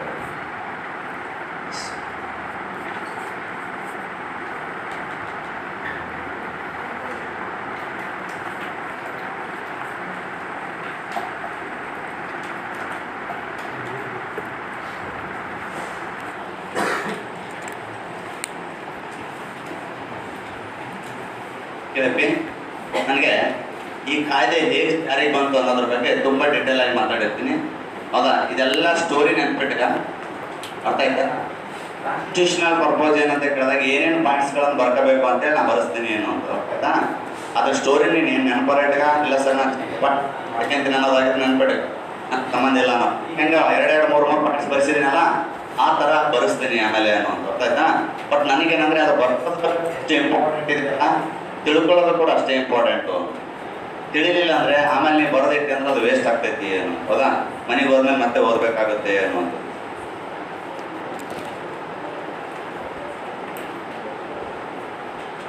ಹೌದು, ಅಗ್ರಿ ಮಾಡಿದ್ರೆ ಏನು ನಡೆಸಿಲ್ಲ. ಆಮೇಲೆ ಎಲೆಕ್ಷನ್ ಹೆಂಗೆ ನಡೆಸ್ಬೇಕಂತಲೂ ಹೇಳಿಲ್ಲ. ಫಸ್ಟ್ ಅಗ್ರಿ ಆಗ್ಯಾರ, ಒಪ್ಕೊಂಡಾರ ಅನ್ನೋದು. ಚುನಾವಣೆಗಳನ್ನು ನಡೆಸುವ ತತ್ವವನ್ನು ಒಪ್ಕೊಂಡಾರ. ನಾನು ಎಲೆಕ್ಷನ್ ಮಾಡ್ತೀನಿ ಅಂತ ಹೇಳ್ಯಾನ, ಬಟ್ ಎಲೆಕ್ಷನ್ ಹೆಂಗೆ ಮಾಡ್ತೀನಿ ಅಂತ ಹೇಳಿಲ್ಲ. ಈ ಆ್ಯಕ್ಟ್ ತಿಳ್ಕೊಳ್ಳಿ, ನಿಮ್ಗೆ ಅಲ್ಲಿ ಡೌಟ್ ಎಲ್ಲ ಕ್ಲಾರಿಫೈ ಆಗ್ತವೆ ಅನ್ನೋ. ಎಸ್, ಇಲ್ಲಿ ನೋಡಪ್ಪಿ, ಈ ಆ್ಯಕ್ಟ್ ಜಾರಿಗೆ ಬರ್ಬೇಕಂದ್ರೆ ಒಂದು ದಿನಕ್ಕೆ ಜಾರಿಗೆ ಬರೋಂಗಿಲ್ಲ. ಯಾವುದಕ್ಕೆ ಒಬ್ಬ ವ್ಯಕ್ತಿಗೆ ಹಿನ್ನೆಲೆ ಇರ್ತೈತಲ್ಲ. ಈಗ ನಾವು ಒಂದು ಕೋಚಿಂಗ್ ಬಂದೀನಿ ಅಂದ್ರೆ ನಾನು ನನ್ನದೇ ಆಗಿರ್ತಕ್ಕಂಥ ಒಂದು ಹಿನ್ನೆಲೆ ಇದೆ ಅನ್ನೋದಾ. ಎಸ್, ಈಗ ನೋಡಿ, ಈ ಆ್ಯಕ್ಟ್ ಜಾರಿಗೆ ಬರ್ಬೇಕಂದ್ರೆ ನಾನು ಸ್ವಲ್ಪ ತುಂಬ ಡಿಟೇಲ್ ಆಗಿ ಮಾತಾಡ್ತಾ ಬಂದಿರ್ತೀನಿ ಅನ್ನುವಂಥದ್ದು. 1904ರಲ್ಲಿ ಭಾರತದಲ್ಲಿ ಒಬ್ಬ ವೈಸರಾಯ ಇದ್ದ ಅನ್ನೋದಾ. ಭಾರತದಲ್ಲಿ ಏನಿದ್ದ ಒಬ್ಬ ವೈಸರಾಯ ಇದ್ದ. ಅದನ್ನ ಹೆಸರು ಏನಂತ ಕೇಳಿದಾಗ ಲಾರ್ಡ್ ಹರಿಸನ್ ಅಂತಿತ್ತು. ಲಾರ್ಡ್ ಏನಂತಿತ್ತು? ಹರಿಸನ್ ಅಂತಿದ್ನು. ಇದು ಏನು ಮಾಡಿದ ಅಂದರೆ 1904ರಲ್ಲಿ ಸ್ಥಾಪಿಸಿದ. ಯಾವುದಂದ್ರೆ ಪುರಾತತ್ವ ಇಲಾಖೆ ಅಂತ ಕರಿತೀವಿ, ಅಥವಾ ಆರ್ಕಿಯಾಲಜಿಕಲ್ ಡಿಪಾರ್ಟ್ಮೆಂಟ್ ಅಂತ ಕರಿತೀವಿ. ಹೌದಾ? ಪುರಾತತ್ವದ ಇಲಾಖೆ ಅಥವಾ ಆರ್ಕಿಯಾಲಜಿಕಲ್ ಡಿಪಾರ್ಟ್ಮೆಂಟ್ ಅನ್ನ ಸ್ಥಾಪಿಸ್ತಾ ಬಂದ. ಅದರ ಉದ್ದೇಶ ಏನಾಗಿತ್ತಂದ್ರೆ, ಭಾರತದಲ್ಲಿ ಹಿಂದೆ ಅನೇಕ ಮುಸ್ಲಿಂ ಮನೆತನಗಳು, ಅನೇಕ ಭಾರತೀಯ ಸಂಪ್ರದಾಯಗಳ ಮನೆತನಗಳು ಏನಂತ ಕೇಳಿದಾಗ ಇಲ್ಲಿ ಆಡಳಿತ ನಡೆಸೋಗಿದ್ದಾವೆ. ಆದರೆ ಅವುಗಳನ್ನು ಗುರುತಿಸುವ ಕಾರ್ಯ ಆಗಿಲ್ಲ ಅನ್ನುವಂಥದ್ದು ಎಲ್ಲರ ಕಡೆ ಕೇಳಿ ಬಂದಾಗ ಎಸ್ ಅಂತಹ ಒಂದು ಮುಳುಗೋಗಿರ್ತಕ್ಕಂಥ ಆ ಒಂದು ಇವಕ್ಕೇನಂತ ಕೇಳಿದ ಅವಶೇಷಗಳನ್ನು ಪತ್ತೆ ಹಚ್ಚೋದಕ್ಕಾಗಿ ಒಂದು ಆರ್ಕಿಯಾಲಜಿಕಲ್ ಡಿಪಾರ್ಟ್ಮೆಂಟನ್ನು ಸ್ಥಾಪಿಸ್ತಾ ಬಂದಾಗ ಈಗಾಗಲೇ ಅಲ್ಲೇನು ನಮ್ಮ ಮಂತ್ರಾಂಗಗಳಂತ ಯುಗ ಆರಂಭ ಆಗಿತ್ತಲ್ಲ, ಇವರಲ್ಲೇ ಒಂದು ಸ್ವಲ್ಪ ಏನಂತ ಕೇಳಿದಾಗ ಒಡಕುಗಳ ಆರಂಭ ಆದವು. ಇವ್ರ ಗುಂಪಿನಲ್ಲಿ ಏನಂತ ಕೇಳಿದಾಗ ಒಂದಿಷ್ಟು ಜನ ಅಸಮಾಧಾನಗೊಂಡ್ರು. ಏನಂತ ಅಸಮಾಧಾನಗೊಂಡ್ರು ಅಂದರೆ, ನಿಮ್ಮ ಹೋರಾಟದ ವಿಧಾನಗಳು ಸರಿ ಇಲ್ಲ, ಪ್ರಾರ್ಥನೆ ಮಾಡೋದು, ಮನವಿ ಮಾಡೋದು, ಪ್ರತಿಭಟನೆ ಮಾಡೋದು ಸರಿ ಇಲ್ಲ. ಯಾಕಂದರೆ ಬ್ರಿಟಿಷರು ಭಾರತ ದೇಶವನ್ನು ಪ್ರವೇಶಿಸಬೇಕಾದ್ರೆ ನಿಮ್ಮ ಹಾಗೆ ಪ್ರಾರ್ಥನೆ ಮಾಡಿ, ಮನವಿ ಮಾಡಿ, ಪ್ರತಿಭಟನೆ ಮಾಡಿ ಬಂದಿಲ್ಲ. ಹಾಗಾಗಿ ಅವ್ರು ಬಂದಿರುವಂಥದ್ದು ಆಕ್ರಮಣಕಾರ ನೀತಿಯನ್ನು ಅನುಸರಿಸುವುದರ ಮೂಲಕ, ದಾಳಿ ಮಾಡೋದ್ರ ಮೂಲಕ, ನಮ್ಮನ್ನು ಒಡೆದ ಹಾಳುವ ನೀತಿಯ ಮೂಲಕ ಬಂದಿದ್ದಾರೆ. ಹಾಗಾಗಿ ಇನ್ನು ಮುಂದೆ ನಾವು ಬ್ರಿಟಿಷರನ್ನ ಹೊರಗಾಕಬೇಕು ಅನ್ನೋದಾಗಿದ್ರೆ ಆಕ್ರಮಣಕಾರ ನೀತಿಯನ್ನು ಅನುಸರಿಸಬೇಕು. ಸೇಡಿಗೆ ಸೇಡು, ಮುಯಿಗೆ ಮುಯಿ, ತಲೆಗೆ ತಲೆ, ಹೌದಾ, ಒಂದು ಕೊಲೆಗೆ ಕೊಲೆ. ಅವ್ರ 10 ಮಂದಿಯ ತಲೆಗಳನ್ನು ತೆಗೆದ್ರೆ ನಾವು 10 ತಲೆಗೆ ಸಮಾನವಾಗಿರ್ತಕ್ಕಂಥ ಒಂದು ತಲೆ ತೆಗೆದು ಬಿಡೋಣ ಅನ್ನುವಂಥ ಒಂದು ಹೋರಾಟದ ನಿಲುವು ನಮ್ಮ ಭಾರತೀಯ ಕ್ರಾಂತಿಕಾರಿ ನಾಯಕರದಾಗಿತ್ತು. ನಾವು ಹಂಗ ಮಾಡಿದೀವಲ್ಲ, ಗಾಂಜಿ ಪಿಂಜಿ ಸೈನಿಕರನ್ನು ಸಾಯಿಸಿಲ್ಲ ನಾವು, ಹೌದಾ, ಅವರನ್ನು ಸೈನಿಕರನ್ನು ಸಾಯಿಸಿಲ್ಲ ಅನ್ನುವಂಥದ್ದು. ಯಾಕಂದ್ರೆ ಅವತ್ತಿನ ದಿನ ಅದು ನಮಗೇನಂತ ಕೇಳಿದಾಗ ಗೊತ್ತಾಗ್ಬಿಟ್ಟಿತ್ತು ಅನ್ನೋ. ಒಬ್ಬ ಸೈನಿಕರು ಏನಂತ ಕೇಳಿದಾಗ ಯಾವ ಕಡೆ ಆಕಳಿಸಂತೀರಿ ಆ ಕಡೆ ಆಕಳಿಸ್ತಾರ, ಹೌದಲ್ಲ, ಯಾವ ಕಡೆ ಆಕಳಿಸಂತೀರಿ ಆ ಕಡೆ ಆಕಳಿಸ್ತಾರ ಅನ್ನೋದು. ಆದರೆ ಆ ಕರೆ ಕೊಟ್ಟವನು ಯಾರು, ಅವನು ಸಾಯಿಸ್ಬೇಕನ್ನೋರು. ಹಂಗ ಮಾಡಿವಲ್ಲ, ಹೌದಾ. ಭಾರತೀಯರು ಹೊಡೆದಿರ್ತಕ್ಕಂಥ 10 ತಲೆಗಳು ಸಾಮಾನ್ಯವಾಗಿರೋ ತಲೆಗಳಲ್ಲ, ಹೌದಾ. ಅವ್ರು ಹೊಡೆದಿರ್ತಕ್ಕಂಥ 10 ತಲೆಗಳು ಬ್ರಿಟಿಷ್ ಮೇನ್ ಏನಂತ ಕೇಳಿದಾಗ ಅಧಿಕಾರಿಗಳಾಗಿದ್ದರು, ಹೌದಾ. ಅಲ್ಲಿ ಗವರ್ನರ್ಸ್ಗಳಾಗಿದ್ದರು, ಬ್ರಿಟಿಷ್ ಅಧಿಕಾರಿಗಳು, ಪೊಲೀಸ್ ಅಧಿಕಾರಿಗಳು, ಇಂಥವ್ರಿಗೆ ಏನಂತ ಕೇಳಿದಾಗ ಸಾಯಿಸಿದ್ದೀವಿ ಅನ್ನೋದಾ. ಅದಕ್ಕೋಸ್ಕರ ಏನಂತ ಕೇಳಿದಾಗ ನಾವು ಇಂಥ ಕೆಲಸ ಮಾಡಲೇಬಾರದು ಅಂತೇಳಿ ಅನೇಕ ಕ್ರಾಂತಿಕಾರಿ ನಾಯಕರುಗಳು ಹುಟ್ಕೊಂಡು ಇವ್ರ ಗುಂಪಿನಿಂದ ಹೊರಗಡೆ ಬಂದರು. ಯಾರು ಮಂದಗಾಮಿಗಳ ಗುಂಪಿನಿಂದ ಏನು ಮಾಡಿದ್ರು, ಹೊರಗಡೆ ಬಂದರು. ಹೊರಗಡೆ ಬಂದು ಏನು ಮಾಡಿದ್ರು ಅಂತ ಕೇಳಿದಾಗ ನಾವು ನಿಮ್ಮ ಜೊತೆಗೆ ಇರಂಗಿಲ್ಲಪ್ಪ ಅಂತೇಳಿ 1905ರಲ್ಲಿ ಒಂದು ಗುಂಪು ಆರಂಭ ಆಯಿತು. ಆ ಗುಂಪಿಗೆ ನಾವೇನಂತ ಕರೆದೀವಿ ಅಂತ ಕೇಳಿದಾಗ ತೀವ್ರಗಾಮಿಗಳ ಗುಂಪು ಅಂತ ಕರೆದೀವಿ. ಇದರಲ್ಲಿ ಅಂತ ಕೇಳಿದಾಗ ಪಾಲ್ ಅನ್ನೋರು ಇದ್ರು, ಹೌದಾ. ಲಾಲಾ ಲಜಪತ್ ರಾಯ್ ಇದ್ರು, ಬಾಲ್ ಗಂಗಾಧರ್ ತಿಲಕ್ ಇದ್ರು, ಹೌದಾ. ಅಲ್ಲಿ ಅಂತ ಕೇಳಿದ್ರೆ ಬಿಪಿನ್ ಚಂದ್ರ ಇದ್ರು, ಹೌದಾ, ಬಿಪಿನ್ ಚಂದ್ರ ಪಾಲ್ ಇದ್ರು. ಇವರೆಲ್ಲವುಗಳನ್ನು ಹೋರಾಟ ಮಾಡ್ಕೊಂಡು ನಮ್ಮಂಥ ಕ್ರಾಂತಿಕಾರಿ ನಾಯಕರನ್ನು ಹುಟ್ಟು ಹಾಕಕತ್ತಿದ್ರು ಅನ್ನೋದು. ಇಲ್ಲಿ ಏನಂತ ಕೇಳಿದಾಗ ನಮಗೆ ವಿ ಡಿ ಸಾವರ್ಕರ್ ಅಭಿನವ ಭಾರತ ಅನ್ನುವಂಥ ಸಂಘ ಕಟ್ತಾರೆ, ಹೌದಾ. ಆಮೇಲೆ ಏನಂತ ಕೇಳಿದಾಗ ಸರ್ವೆಂಟ್ಸ್ ಆಫ್ ಇಂಡಿಯಾ ಎನ್ನುವಂಥದ್ದು ಗೋಪಾಲಕೃಷ್ಣ ಗೋಖಲೆ ಅವ್ರು ಕಟ್ತಾರೆ.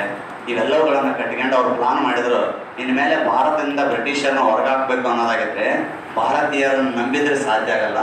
ಹಾಗಾಗಿ ನಮ್ಮ ಭಾರತೀಯರು ಬೇರೆ ದೇಶದಾಗ ಎಲ್ಲಿ ಹೋಗಿ ಉಳ್ಕೊಂಡಾರ ನೋಡು, ಓದಕ್ಕೆ ಹೋಗ್ಯಾರ, ದುಡಿಯಕ್ಕೆ ಹೋಗ್ಯಾರ, ಬೇರೆ ದೇಶದಾಗ ಇದಾರಲ್ಲ, ಅಲ್ಲಿರ್ತಕ್ಕಂಥ ಎಲ್ಲ ಭಾರತೀಯರನ್ನು ಒಂದುಗೂಡಿಸ್ಕೊಂಡು ನಾನು ಭಾರತ ದೇಶದ ಮೇಲೆ ದಾಳಿ ಮಾಡಬೇಕು ಅಂತ ನಮ್ಮ ಭಾರತೀಯ ನಾಯಕರು ಪ್ಲಾನ್ ಮಾಡಿದ್ರು.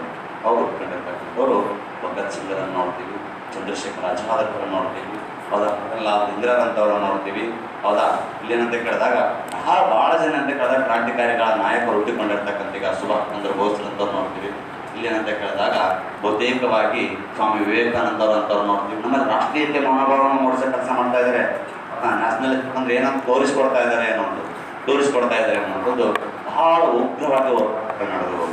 ಬಹಳ ಉಗ್ರವಾಗಿ ಬ್ರಿಟಿಷ್ ಸರ್ಕಾರದ ಹೋರಾಟಗಳು ನಡೆದಾಗ ಇದು ಭಾರತದಲ್ಲಿ ಬ್ರಿಟಿಷರ ಅಥವಾ ಏನಂತ ಕೇಳಿದಾಗ ಸ್ವಾತಂತ್ರ್ಯ ಹೋರಾಟದ ತವರು ಅಂತ ಕರಿತೀವಿ, ಹೌದಾ. ಬಂಗಾಳವನ್ನು ಏನಂತ ಕರಿತೀವಪ್ಪ, ಬಂಗಾಳ ಅಂತ ಕರಿತೀವಲ್ಲ, ಬಂಗಾಳವನ್ನು ನಾವು ಸ್ವಾತಂತ್ರ್ಯ ಹೋರಾಟದ ತವರು ಅಂತ ಕರಿತೀವಿ. ಅತಿ ಹೆಚ್ಚು ಹೋರಾಟಗಳು ನಡೆದಿರೋದು ಅಲ್ಲೇ ಏನು, ಹೌದಾ. ನೋಡಿ, ಬಂಗಾಳದಲ್ಲಿ ಬಹಳಷ್ಟು ಹೋರಾಟಗಳು ನಡೀತಾವ. 15 ಅಂತ ಕೇಳಿದಾಗ 1905ರ ಕಾಲಘಟ್ಟಕ್ಕೆ ಬಂದಾಗ ಬಹಳ ದೀರ್ಘವಾಗಿ ಬ್ರಿಟಿಷರನ್ನು ಹೊರಗಾಕದು ಅಂತ ಧ್ವನಿ ಕೇಳಿಸ್ತು. ಆ ಸಂದರ್ಭದಲ್ಲಿ ಭಾರತದಲ್ಲಿ ಏನಂತ ಕೇಳಿದಾಗ ವೈಸ್ರಾಯ್ ಆಗಿರ್ತಕ್ಕಂಥವ್ರು ಲಾರ್ಡ್ ಕರ್ಜನ್ ಇದ್ದ.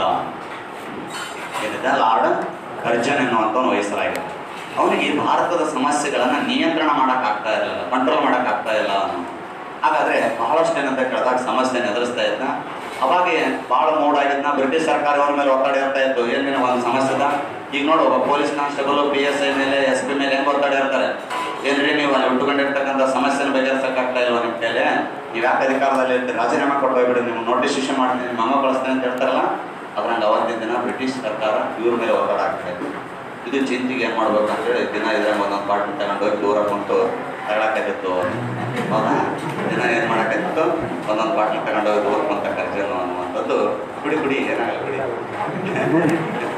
ಓಕೆ ಸರ್, ಊರ ಮಂದಿ ಕರ್ಕು ಮಾಡಿಸ್ಬಿಟ್ಟು ನಾ ಕುಡಿಯೋದು.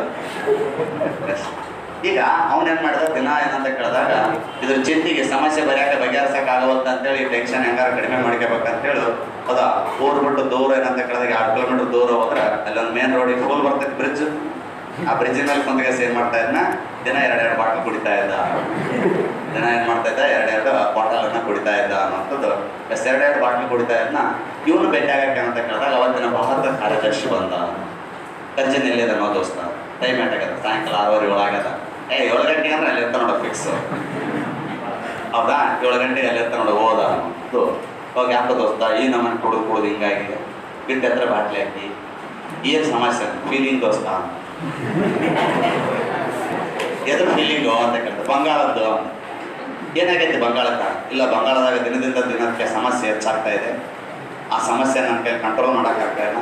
ಬ್ರಿಟಿಷ್ ಸರ್ಕಾರ ನನ್ನ ಮೇಲೆ ದಿನದಿಂದ ದಿನಕ್ಕೆ ಒತ್ತಡ ಏರ್ತಾ ಇದೆ. ಅದಕ್ಕೋಸ್ಕರ ಏನಾದರೂ ಮಾಡಿ ಕಂಟ್ರೋಲ್ ಮಾಡಬೇಕು. ಅದಕ್ಯಾಕೆ ಚಿಂತೆ ಮಾಡ್ತೀವಿ? ಕುಡಿದ್ರೆ ಏನಂತ ಕೇಳಿದ್ರೆ ಸಮಸ್ಯೆ ಬಗೆಹರಿತದನ್ನ ಹೇಳು. ಕುಡಿಬೇಡ ಬಾಯಿ, ನನ್ನ ಕಡೆ ಬೆಸ್ಟ್ ಸಜೆಷನ್ ಅದ ದೋಸ್ತ. ಏನು ಸಜೆಷನ್ ಅದು ಜಲ್ದಿ ಹೇಳ ಹೇಳೋದವ್ರು ಖಾಲಿ ಮಾಡಿಟ್ಟ ಅದಷ್ಟು ಖಾಲಿ ಮಾಡಿಟ್ಟ ಅನ್ನೋದು ಖಾಲಿ ಮಾಡಿಟ್ಟ ಏನಿಲ್ಲಪ್ಪ ನೋಡಿ. ಈಗಾಗಲೇ ನಾವು ಭಾರತ ದೇಶಕ್ಕೆ ಬಂದು 300 ವರ್ಷ ಆಗಿದೆ. 300 ವರ್ಷನೂ ಕೂಡ ಏನಂತ ಕೇಳಿದ್ರೆ ಗಟ್ಟಿಮುಟ್ಟಾಗಿದ್ದೀವಿ ಅಂದರೆ ನಾವೆಲ್ಲರೂ ಯುದ್ಧ ಮಾಡಿ ಗೆದ್ದಿರೋ ಉದಾಹರಣೆಗಳು ಅವನು ಹೇಳು ಇಲ್ಲ. ಒಂದು ಯುದ್ಧ ಮಾಡಿಲ್ಲ, ಒಂದು ಜಗಳ ಆಡಿಲ್ಲ, ಆದರೂ 300 ವರ್ಷ ಆಡಳಿತ ಮಾಡೀವಿ. ನಾವೇನಂತ ಕೇಳಿದ್ರೆ ಖಡ್ಗದಿಂದ ಸಾಮ್ರಾಜ್ಯವನ್ನು ಗೆದ್ದಿಲ್ಲ, ಸುಮ್ಮನೆ ಯುಕ್ತಿಯಿಂದ ಸಾಮ್ರಾಜ್ಯವನ್ನು ಗೆದ್ದು ಅವರವರಿಗೆ ಜಗಳ ಹಚ್ಚಿ ಸುಮ್ಮನೆ ನೋಡ್ಕೊಂಡು ಕುಂತಿದ್ದು ಅಂತ. ಇವತ್ತು ನಂಗೆ ಮಾಡೋಣ ಹೇಳು. ಸಮಸ್ಯೆ ಎಲ್ಲಿ ಉಂಟಾಗ್ಯದ? ಬಂಗಾಳದಾಗ. ಆಯ್ತು, ಬಂಗಾಳದಾಗ ಯಾರ್ಯಾರು ಇದಾರ? ಬಂಗಾಳದಾಗ ಯಾರು?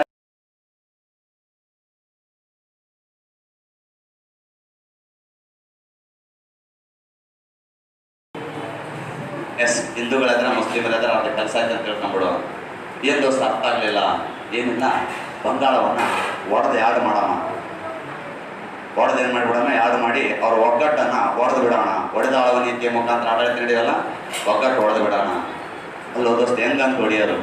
ಏನಿಲ್ಲ ದೋಸ್ತ, ಬಂಗಾಳವನ್ನು ಹೊಡೆದು ಪೂರ್ವ ಬಂಗಾಳ ಪಶ್ಚಿಮ ಬಂಗಾಳ ಅಂತ ಮಾಡಿಬಿಡೋಣ. ಹೌದಾ? ಪೂರ್ವ ಬಂಗಾಳದಾಗ ಏನಂತ ಕೇಳಿದಾಗ ಮುಸ್ಲಿಮನ್ ಪೂರ್ವ ಬಂಗಾಳಕ್ಕೆ ಹೋಗ್ರಿ ಅಂತ ಹೇಳೋಣ. ಪಶ್ಚಿಮ ಬಂಗಾಳದಾಗ ಏನಂತ ಕೇಳಿದಾಗ ಹಿಂದೂಗಳು ಪಶ್ಚಿಮ ಬಂಗಾಳದಾಗ ಇರಲಿ ಅಂತ ಹೇಳಿಬಿಡೋಣ. ಪಶ್ಚಿಮ ಬಂಗಾಳದಾಗ ಏನಂತ ಹಿಂದೂಗಳು ಇರಲಿ ಅಂತೇಳಿ ಡಿವೈಡ್ ಮಾಡಿಬಿಡೋಣ. ಸುಮ್ಮನೆ ಇರ್ಬೇಕಲ್ಲ ದೋಸ್ತ. ಮತ್ತೆ ಅವ್ರ ಜಗಳ ಹೊಡ್ಯಾಕೆ ಬಂದ್ರೆ ಅಂದ್ರೆ ಏನು ಮಾಡೋದು? ಅವ್ರಿಗೆ ಏನು ತಿಳಿತೈತೆ ಹೇಳು? ಹಂಗೂ ಏನಾದರೂ ಕೇಳಕ್ಕೆ ಬಂದ್ರೆ ಅಂದ್ರೆ ಏನು ಹೇಳೋಣ? ಇದನ್ನು ಆಡಳಿತದ ದೃಷ್ಟಿಯಿಂದ ಡಿವೈಡ್ ಮಾಡಿವಿ ಅಂತ ಹೇಳೋಣ. ಬಂಗಾಳ ಭಾಳ ದೊಡ್ಡ ಪ್ರಾಂತ್ಯ ಆಗ್ತೈತಿ, ಆಡಳಿತ ಮಾಡೋಕ್ಕಾಗಲ್ಲ, ಅದಕ್ಕೋಸ್ಕರ ನಾವು ಆಡಳಿತದ ದೃಷ್ಟಿಯಿಂದ ಡಿವೈಡ್ ಮಾಡಿದ್ದೀವಿ ಅಂತೇಳಿ ಏನು ಮಾಡೋಣ, ಅವ್ರಿಗೆ ಸಮಾಧಾನ ಮಾಡೋಣ. ದೋಸ್ತ, ಮೊದಲ ಬರ್ಬೇಕಿಲ್ಲೋ ಇಟ್ಟು ಬಾಟ್ಲೆ ಕೊಡ್ತಿದ್ದಿಲ್ಲ ನಾನು. ಇಂಥ ಸಜೆಷನ್ಗಳು ಕೊಡಬೇಕಾದ್ರೆ ಏನು ಇಲ್ಲ ಏನಂದರೆ ಹಿಂಗೆ ಮಾಡೋಣ ಅಂತ ಆ ಲಾರ್ಡ್ ಕರ್ಜನ್ಗೆ ಕಾರ್ಯದರ್ಶಿ ಸಲಹೆ ಕೊಟ್ಟಾಗ ಆಯ್ತು ತಗೋಪ್ಪ ಹಂಗ ಮಾಡೋಣ ಅಂತೇಳಿ ಆ ಒಂದು ಇದೇನಂತ ಕೇಳಿದಾಗ ಲಾರ್ಡ್ ಕರ್ಜನ್ 1905 ಅಕ್ಟೋಬರ್ 16ನೇ ತಾರೀಕಿಗೆ ಏನು ಮಾಡ್ದ? ಬಂಗಾಳವನ್ನು ಅಧಿಕೃತವಾಗಿ ಡಿವೈಡ್ ಮಾಡ್ದ. ಬಂಗಾಳವನ್ನು ಅಧಿಕೃತವಾಗಿ ಏನು ಮಾಡ್ದ? ವಿಭಜಿಸಿದ. ಇದು ಆಗ ಆ ಕಲ್ಪನೆನೇ ಇಲ್ಲ. ಇವರು ಮುಸ್ಲಿಮರು, ನಾವು ಹಿಂದೂಗಳನ್ನು ಪರಿಕಲ್ಪನೆ ಇಲ್ಲ, ನಾವೆಲ್ಲ ಸಹೋದರತೆಯ ಭಾವನೆಯನ್ನು ಇಟ್ಕೊಂಡು ಬದುಕಿದವರು. ಇಂಥ ಚೆನ್ನಾಗಿರುವಂಥದ್ರಲ್ಲಿ ಏನಂತ ಕೇಳಿದಾಗ 1905 ಅಕ್ಟೋಬರ್ 16ನೇ ತಾರೀಕಿಗೆ ಡಿವೈಡ್ ಮಾಡಿ ಬಂಗಾಳ ವಿಭಜನೆ ಮಾಡಿಬಿಟ್ಟ. ಬಂಗಾಳದ ವಿಭಜನೆ ಮಾಡಿರುವಂಥ ಸಂದರ್ಭದಲ್ಲಿ ನಮ್ಮೆಲ್ಲರಿಗೆ ಏನಂತ ಕೇಳಿದಾಗ ಭಾಳ ಆಶ್ಚರ್ಯ ಅನಿಸ್ಬಿಡ್ತು. ಚೆನ್ನಾಗಿದ್ದಲ್ಲಿ ಹೊಡೆದಾಕ್ಬಿಟ್ರಲ್ಲ ಅನಿಸ್ಬಿಟ್ಟು ಭಾಳ ಬೇಜಾರಾಯಿತು. ಆಗ ಬಂಗಾಳದ ವಿಭಜನೆಯ ವಿರುದ್ಧ ನಾವು ಹೋರಾಟ ಮಾಡೋದಕ್ಕಾಗಿ ಅಕ್ಟೋಬರ್ 16 ಕರಾಳ ದಿನ ಅಂತ ಆಚರಣೆ ಮಾಡಬೇಕು. ಎಂಥ ದಿನ ಇದು? ಕರಾಳ ದಿನ. ಕೇಳ್ತಾನಪ್ಪ ಎಕ್ಸಾಮಿಗೆ, ಎಲ್ಲ ಎಕ್ಸಾಮಿಗೆ ಕೇಳೋಣ. ನಾನು ಸುಮ್ಮನೆ ನಿನ್ನ ಕಥೆ ರೂಪದಲ್ಲಿ ಹೇಳ್ತಾ ಇದ್ದೀನಿ. ನಾವು ಬಂಗಾಳದ ವಿಭಜನೆಗಾಗಿ ನೀಡಿರ್ತಕ್ಕಂಥ ರೀಸನ್ ಏನಂತ ಕೇಳೋಣ. ಆಡಳಿತದ ದೃಷ್ಟಿಯಿಂದ ಡಿವೈಡ್ ಮಾಡಿವ ಅಂತ ಕೇಳೋಣ. ಪೂರ್ವ ಬಂಗಾಳದಾಗ ಯಾರಿದ್ರು, ಪಶ್ಚಿಮ ಬಂಗಾಳದಾಗ ಯಾರಿದ್ರು ಅಂತ ಕೇಳೋಣ. ಬಂಗಾಳದ ವಿಭಜನೆ ಮಾಡಿದವ್ರು ಯಾರು ಅಂತ ಕೇಳ್ತಾನೆ. ಯಾವಾಗ ಮಾಡಿವೆ ಅಂತ ಕೇಳ್ತಾನೆ. 1905 ಅಕ್ಟೋಬರ್ 16 ಏನಂತ ಕೇಳಿದಾಗ 1905 ಏನಂತ ಕೇಳಿದಾಗ ಅಕ್ಟೋಬರ್ 16 ಏನು ಮಾಡಿದ್ರ ಅಂತ ಕೇಳಿದಾಗ ಡಿವೈಡ್ ಮಾಡ್ಯಾರ ಅನ್ನೋದ. ಡಿವೈಡ್ ಮಾಡ್ತಾ ಬಂದಿದ್ದಾರೆ ಅನ್ನೋದು. ಈಗ ಡಿವೈಡ್ ಮಾಡಿದ್ಮೇಲೆ ಇದನ್ನು ಕರಾಳ ದಿನ ಅಂತ ಆಚರಣೆ ಮಾಡಿದ್ಮೇಲೆ ಯಾವಾಗ ಬಂಗಾಳದ ಏನಂತ ಕೇಳಿದ್ರೆ ವಿಭಜನೆ ವಿರುದ್ಧ ಹೋರಾಟಗಳು ನಡೆದು ಅದ ಸಮಯಕ್ಕೆ ಏನಂದರೆ ರವೀಂದ್ರನಾಥ್ ಏನಂತ ಕೇಳಿದಾಗ ಟ್ಯಾಗೋರ್ ಅನ್ನುವಂಥವ್ರು ಏನು ಮಾಡಿದ್ರು ಅಂತ ಕೇಳಿದಾಗ ಒಂದು ಹಾಡು ಬರೆದಿದ್ರು. ಅದು ಯಾವ ಹಾಡು ಅಂತ ಕೇಳಿದಾಗ ನನ್ನ ಗೆಳತಿ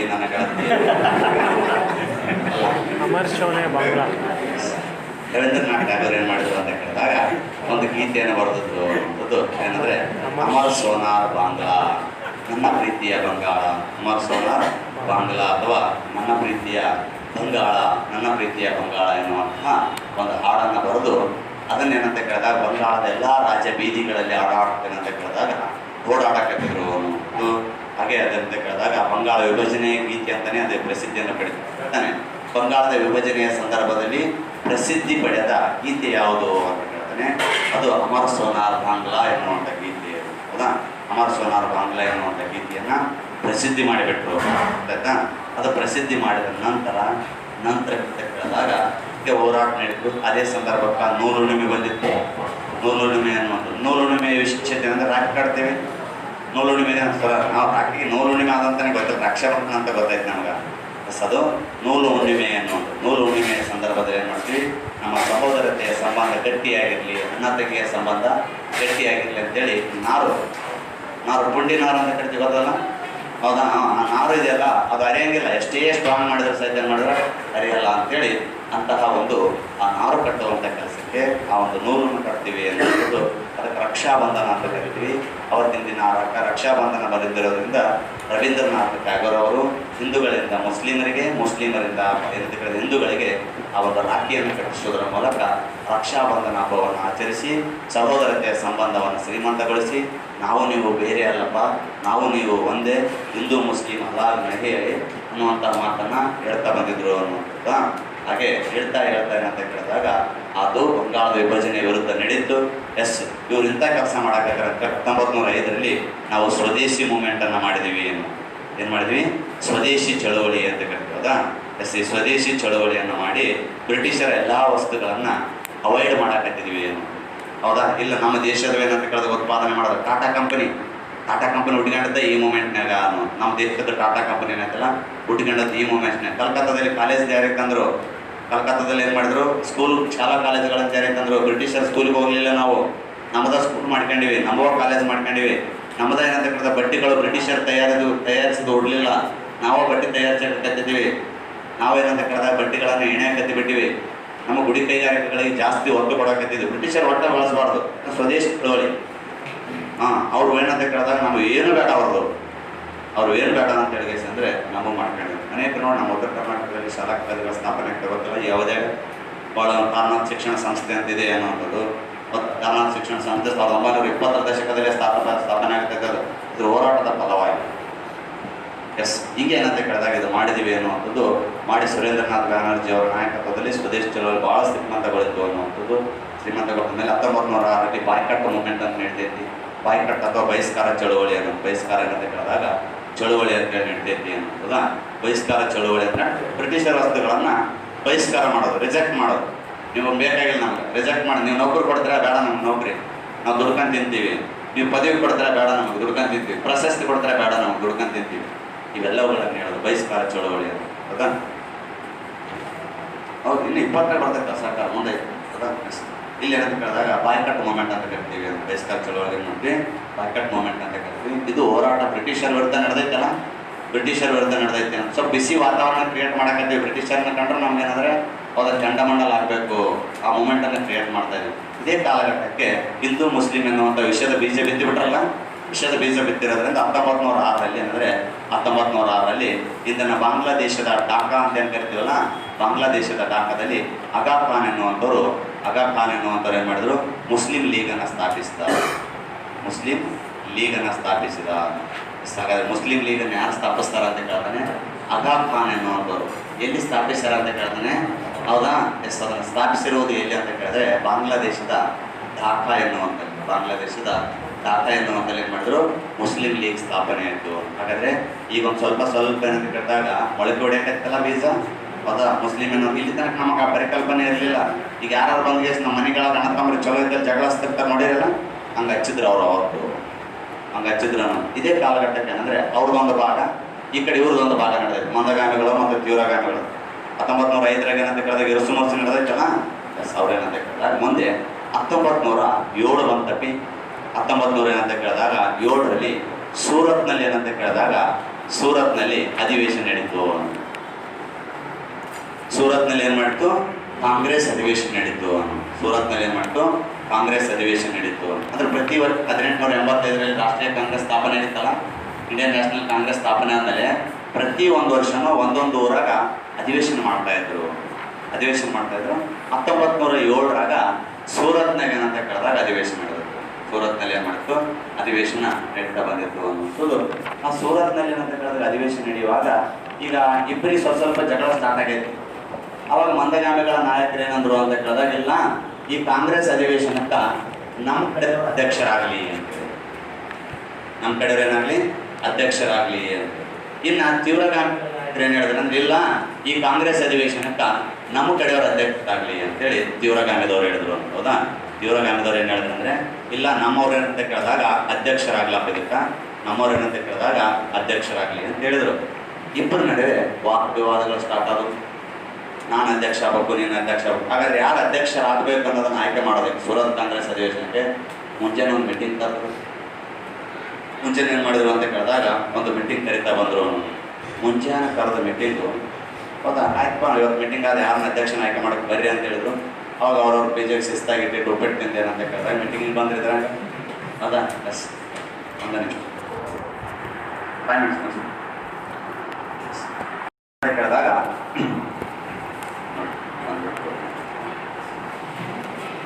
ಇನ್ನೂ ಹೇಳ್ಬೇಕಂದಿದ್ದೆ. ಬೆಳಗ್ಗೆ ಬಂದಿದ್ರು ಮುಂಜಾನೆ ಯಾರನ್ನ ಅಧ್ಯಕ್ಷನ ಆಯ್ಕೆ ಮಾಡಬೇಕು ಅಂತೇಳಿ. ಅವಾಗ ಅಧ್ಯಕ್ಷನ ಈಗ ಆಯ್ಕೆ ಮಾಡ್ತಾರೆ, ಆಗ ಆಯ್ಕೆ ಮಾಡ್ತಾರೆ. ಮುಂಜಾನೆ 8 ಇದ್ದದ್ದು 10 ಆಯಿತು, 10 12 ಆಯಿತು, 2 ಆಯಿತು. ಹಸುವಾಗ್ತೈತೆ ಹುಡುಗರು. 12 ಏನಾದ್ರು 4 ಆಗಕ್ಕೆ ಇನ್ನೂ ಅಧ್ಯಕ್ಷರನ್ನ ಆಯ್ಕೆ ಮಾಡ್ಕೊವ್ರು ತಲೆ ಕಡಕೈತಿ ಬಿಟ್ಟೈತಿ. ಸುಮಾರು ಬಂದೇನು ಅನ್ಸಕೈತಿ ಬಿಟ್ಟೈತಿ. 4 6 ಆಯ್ತು, 8 ಆಯ್ತು, ರಾತ್ರಿ 10 ಆಯ್ತು, ತಲೆ ಕಡಕೈತಿ. ಅಧ್ಯಕ್ಷನ ಇವ್ರು ನೋಡಿದ್ರೆ ಇವ್ರು ನಮ್ಮವ್ರಾಗ ನಂತರ ಅವ್ರು ನಿಮ್ಮವ್ರ ಜಗಳ ನಡೀತಾವ. ಇಂದು ಕುಂತಿದ್ದು ನಾವು ಸದಸ್ಯ ನೋಡಿ ನೋಡಿ ನೋಡಿ ನೋಡಿ ಸಾಕಾಗಿತ್ತು. ಮುಂಜಾನೆ ನೋಡೋಕೈತಿ ನಿಮ್ಮ ಕಾಲಾಗ ಸಾಕಾಗೈತಿ. ಒಬ್ಬ ಅಧ್ಯಕ್ಷನ ಆಯ್ಕೆ ಮಾಡೋಕ್ಕಾಗವಲ್ದು ಅಂತೇಳಿ ಕಾಲಾಗ ಎಳೆಯೋ ಪ್ಯಾರೇಗನ್ ಚಪ್ಪಲಿದ್ದು, ಹೌದಾ ನಿಮ್ಮ ಕಾಲಾಗ ಸಾಕಾಗೈತೆ ಅಂತೇಳಿ ಅಲ್ಲಿ ಹಳೆ ಪ್ಯಾರೇಗನ್ ಚಪ್ಪಲಿ ತಗೊಂಡು ಸೀದಾ ಸ್ಟೇಜಿಗೆ ಹೋಗೋದು ಬಿಟ್ಟ. ಏನು ಮಾಡ್ದ? ಸ್ಟೇಜಿಗೆ ಹೋಗೋದು ಬಿಟ್ಟ. ಆ ಅಮಾಯಕ ವ್ಯಕ್ತಿ ಸದಾ ಚಪ್ಪಲಿ ಎದ್ದು ವೇದಿಕೆಯ ಮೇಲಿನ ಯಾವ ರಾಷ್ಟ್ರೀಯ ನಾಯಕನಿಗೆ ಬಿದ್ದಿದೆ? ನಿಮಗೂ ಕೇಳ್ದಾನ ಅನ್ಸುತ್ತೆ. ಎಸ್, ಅಮಾಯಕ ಅಲ್ಲಿ ಒಂದು ಫಂಕ್ಷನ್ ನಡೆದಿತ್ತು. ಫಂಕ್ಷನ್ಗೆ ಏನಂತ ಕೇಳಿದಾಗ ಮಂದಿ ಕುಂತಿದ್ರು, ಭಾಳ ಲೇಟ್ ಆಗಿಬಿಡ್ತಿ. ಅವಾಗ ಏನಂತ ಕೇಳಿದಾಗ ಅನ್ನೋನ್ ಪರ್ಸನ್ ಏನು ಮಾಡಿದ ಅಂತ ಕೇಳಿದಾಗ ಕಾಲಗಳ ಚಪ್ಪಲಿ ತಗೊಂಡು ವೇದಿಕೆಗೆ ಹೋಗೋದು ಬಿಟ್ಟ. ಹಾಗಾದ್ರೆ ಆ ಚಪ್ಪಲಿ ಏಟು ಯಾರಿಗೆ ಬಿದ್ದದ ಅಂತೇಳಿ ಹೌದಾ ಕೇಸಲ್ಲಿ ಪ್ರಶ್ನೆ ಕೇಳೋಣ. ನಾ ಹೇಳಕ್ ಹೋಗುವಾಗ ಕತೆ ಅನಿಸಿತ್ತು. ಕತ್ತಲ್ಲ ಜೀವನ. ಅದು ಅಮಾಯಕ ವ್ಯಕ್ತಿ ಎಸೆದ ಚಪ್ಪಲಿ ಏಟು ವೇದಿಕೆಯ ಮೇಲಿನ ಸುರೇಂದ್ರನಾಥ್ ಬ್ಯಾನರ್ಜಿ ಅನ್ನುವಂಥ ನಾಯಕನಿಗೆ ಬಿತ್ತು.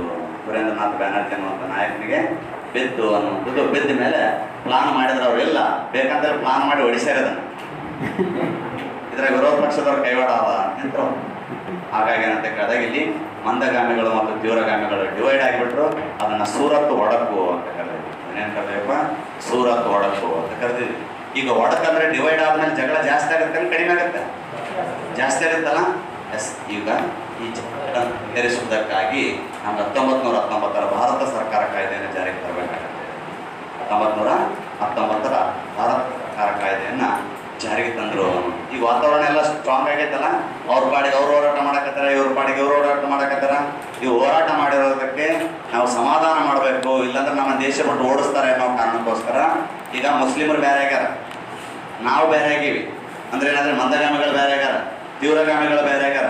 ಇಡೀ ಟೋಟಲ್ ಸರ್ಕಾರಕ್ಕೆ ಒತ್ತಡ ತಂದಿರೋದ್ರಿಂದ ನಮ್ಮ ಸಮಸ್ಯೆಗಳನ್ನು ಬಗೆಹರಿಸುವುದಕ್ಕಾಗಿ ಅಂದಿನ ವಯಸ್ಸರಾಗಿರ್ತಕ್ಕಂಥ ಲಾರ್ಡ್ ಮೌಂಟೇನ್ ಅಂತ ಕೇಳಿದಾಗ ಹೌದಾ, ಮೌಂಟೇಬೋ ಇದನ್ನಲ್ಲ, ಸಾರಿ ಜೇಮ್ಸ್ ಬರ್ಡ್ ಇದಾರಲ್ಲ, ಜೇಮ್ಸ್ ಬರ್ಡ್ ಬಂದು 1900 ಮಿಂಟು 1919 ಅಂತ ಕೇಳಿದಾಗ ಮಿಂಟು ವಯಸ್ಸರಾಗಿರ್ತಕ್ಕಂಥ ಮಿಂಟು ಭಾರತದ ಸಮಸ್ಯೆಗಳನ್ನು ಬಗೆಹರಿಸುವುದಕ್ಕಾಗಿ ಮಾರ್ಲೆ ಅವರ ಜೊತೆ ಹುಡ್ಕೊಂಡು ನಮಗೆ 1909 ಭಾರತ ಸರ್ಕಾರ ಕಾಯ್ದೆ ಅಂತ ಈಗ ಜಾರಿಗೆ ತಗೊಂಡು ಬರೀ ಅಂತ ಹೇಳಿ ಬ್ರಿಟಿಷ್ ಸರ್ಕಾರಕ್ಕೆ ತಿಳಿಸಿರೋದ್ರಿಂದ ಅದನ್ನು ನಾವು ಮಿಂಟೋ ಮಾರ್ಲೆ ಸುಧಾರಣೆಗಳು ಅಂತ ಕರಿತೀವಿ, ಅಥವಾ ರಿಫಾರ್ಮ್ಸ್ ಅಂತ ಕರಿತೀವಿ. ತಿಳಿದೈತಿ?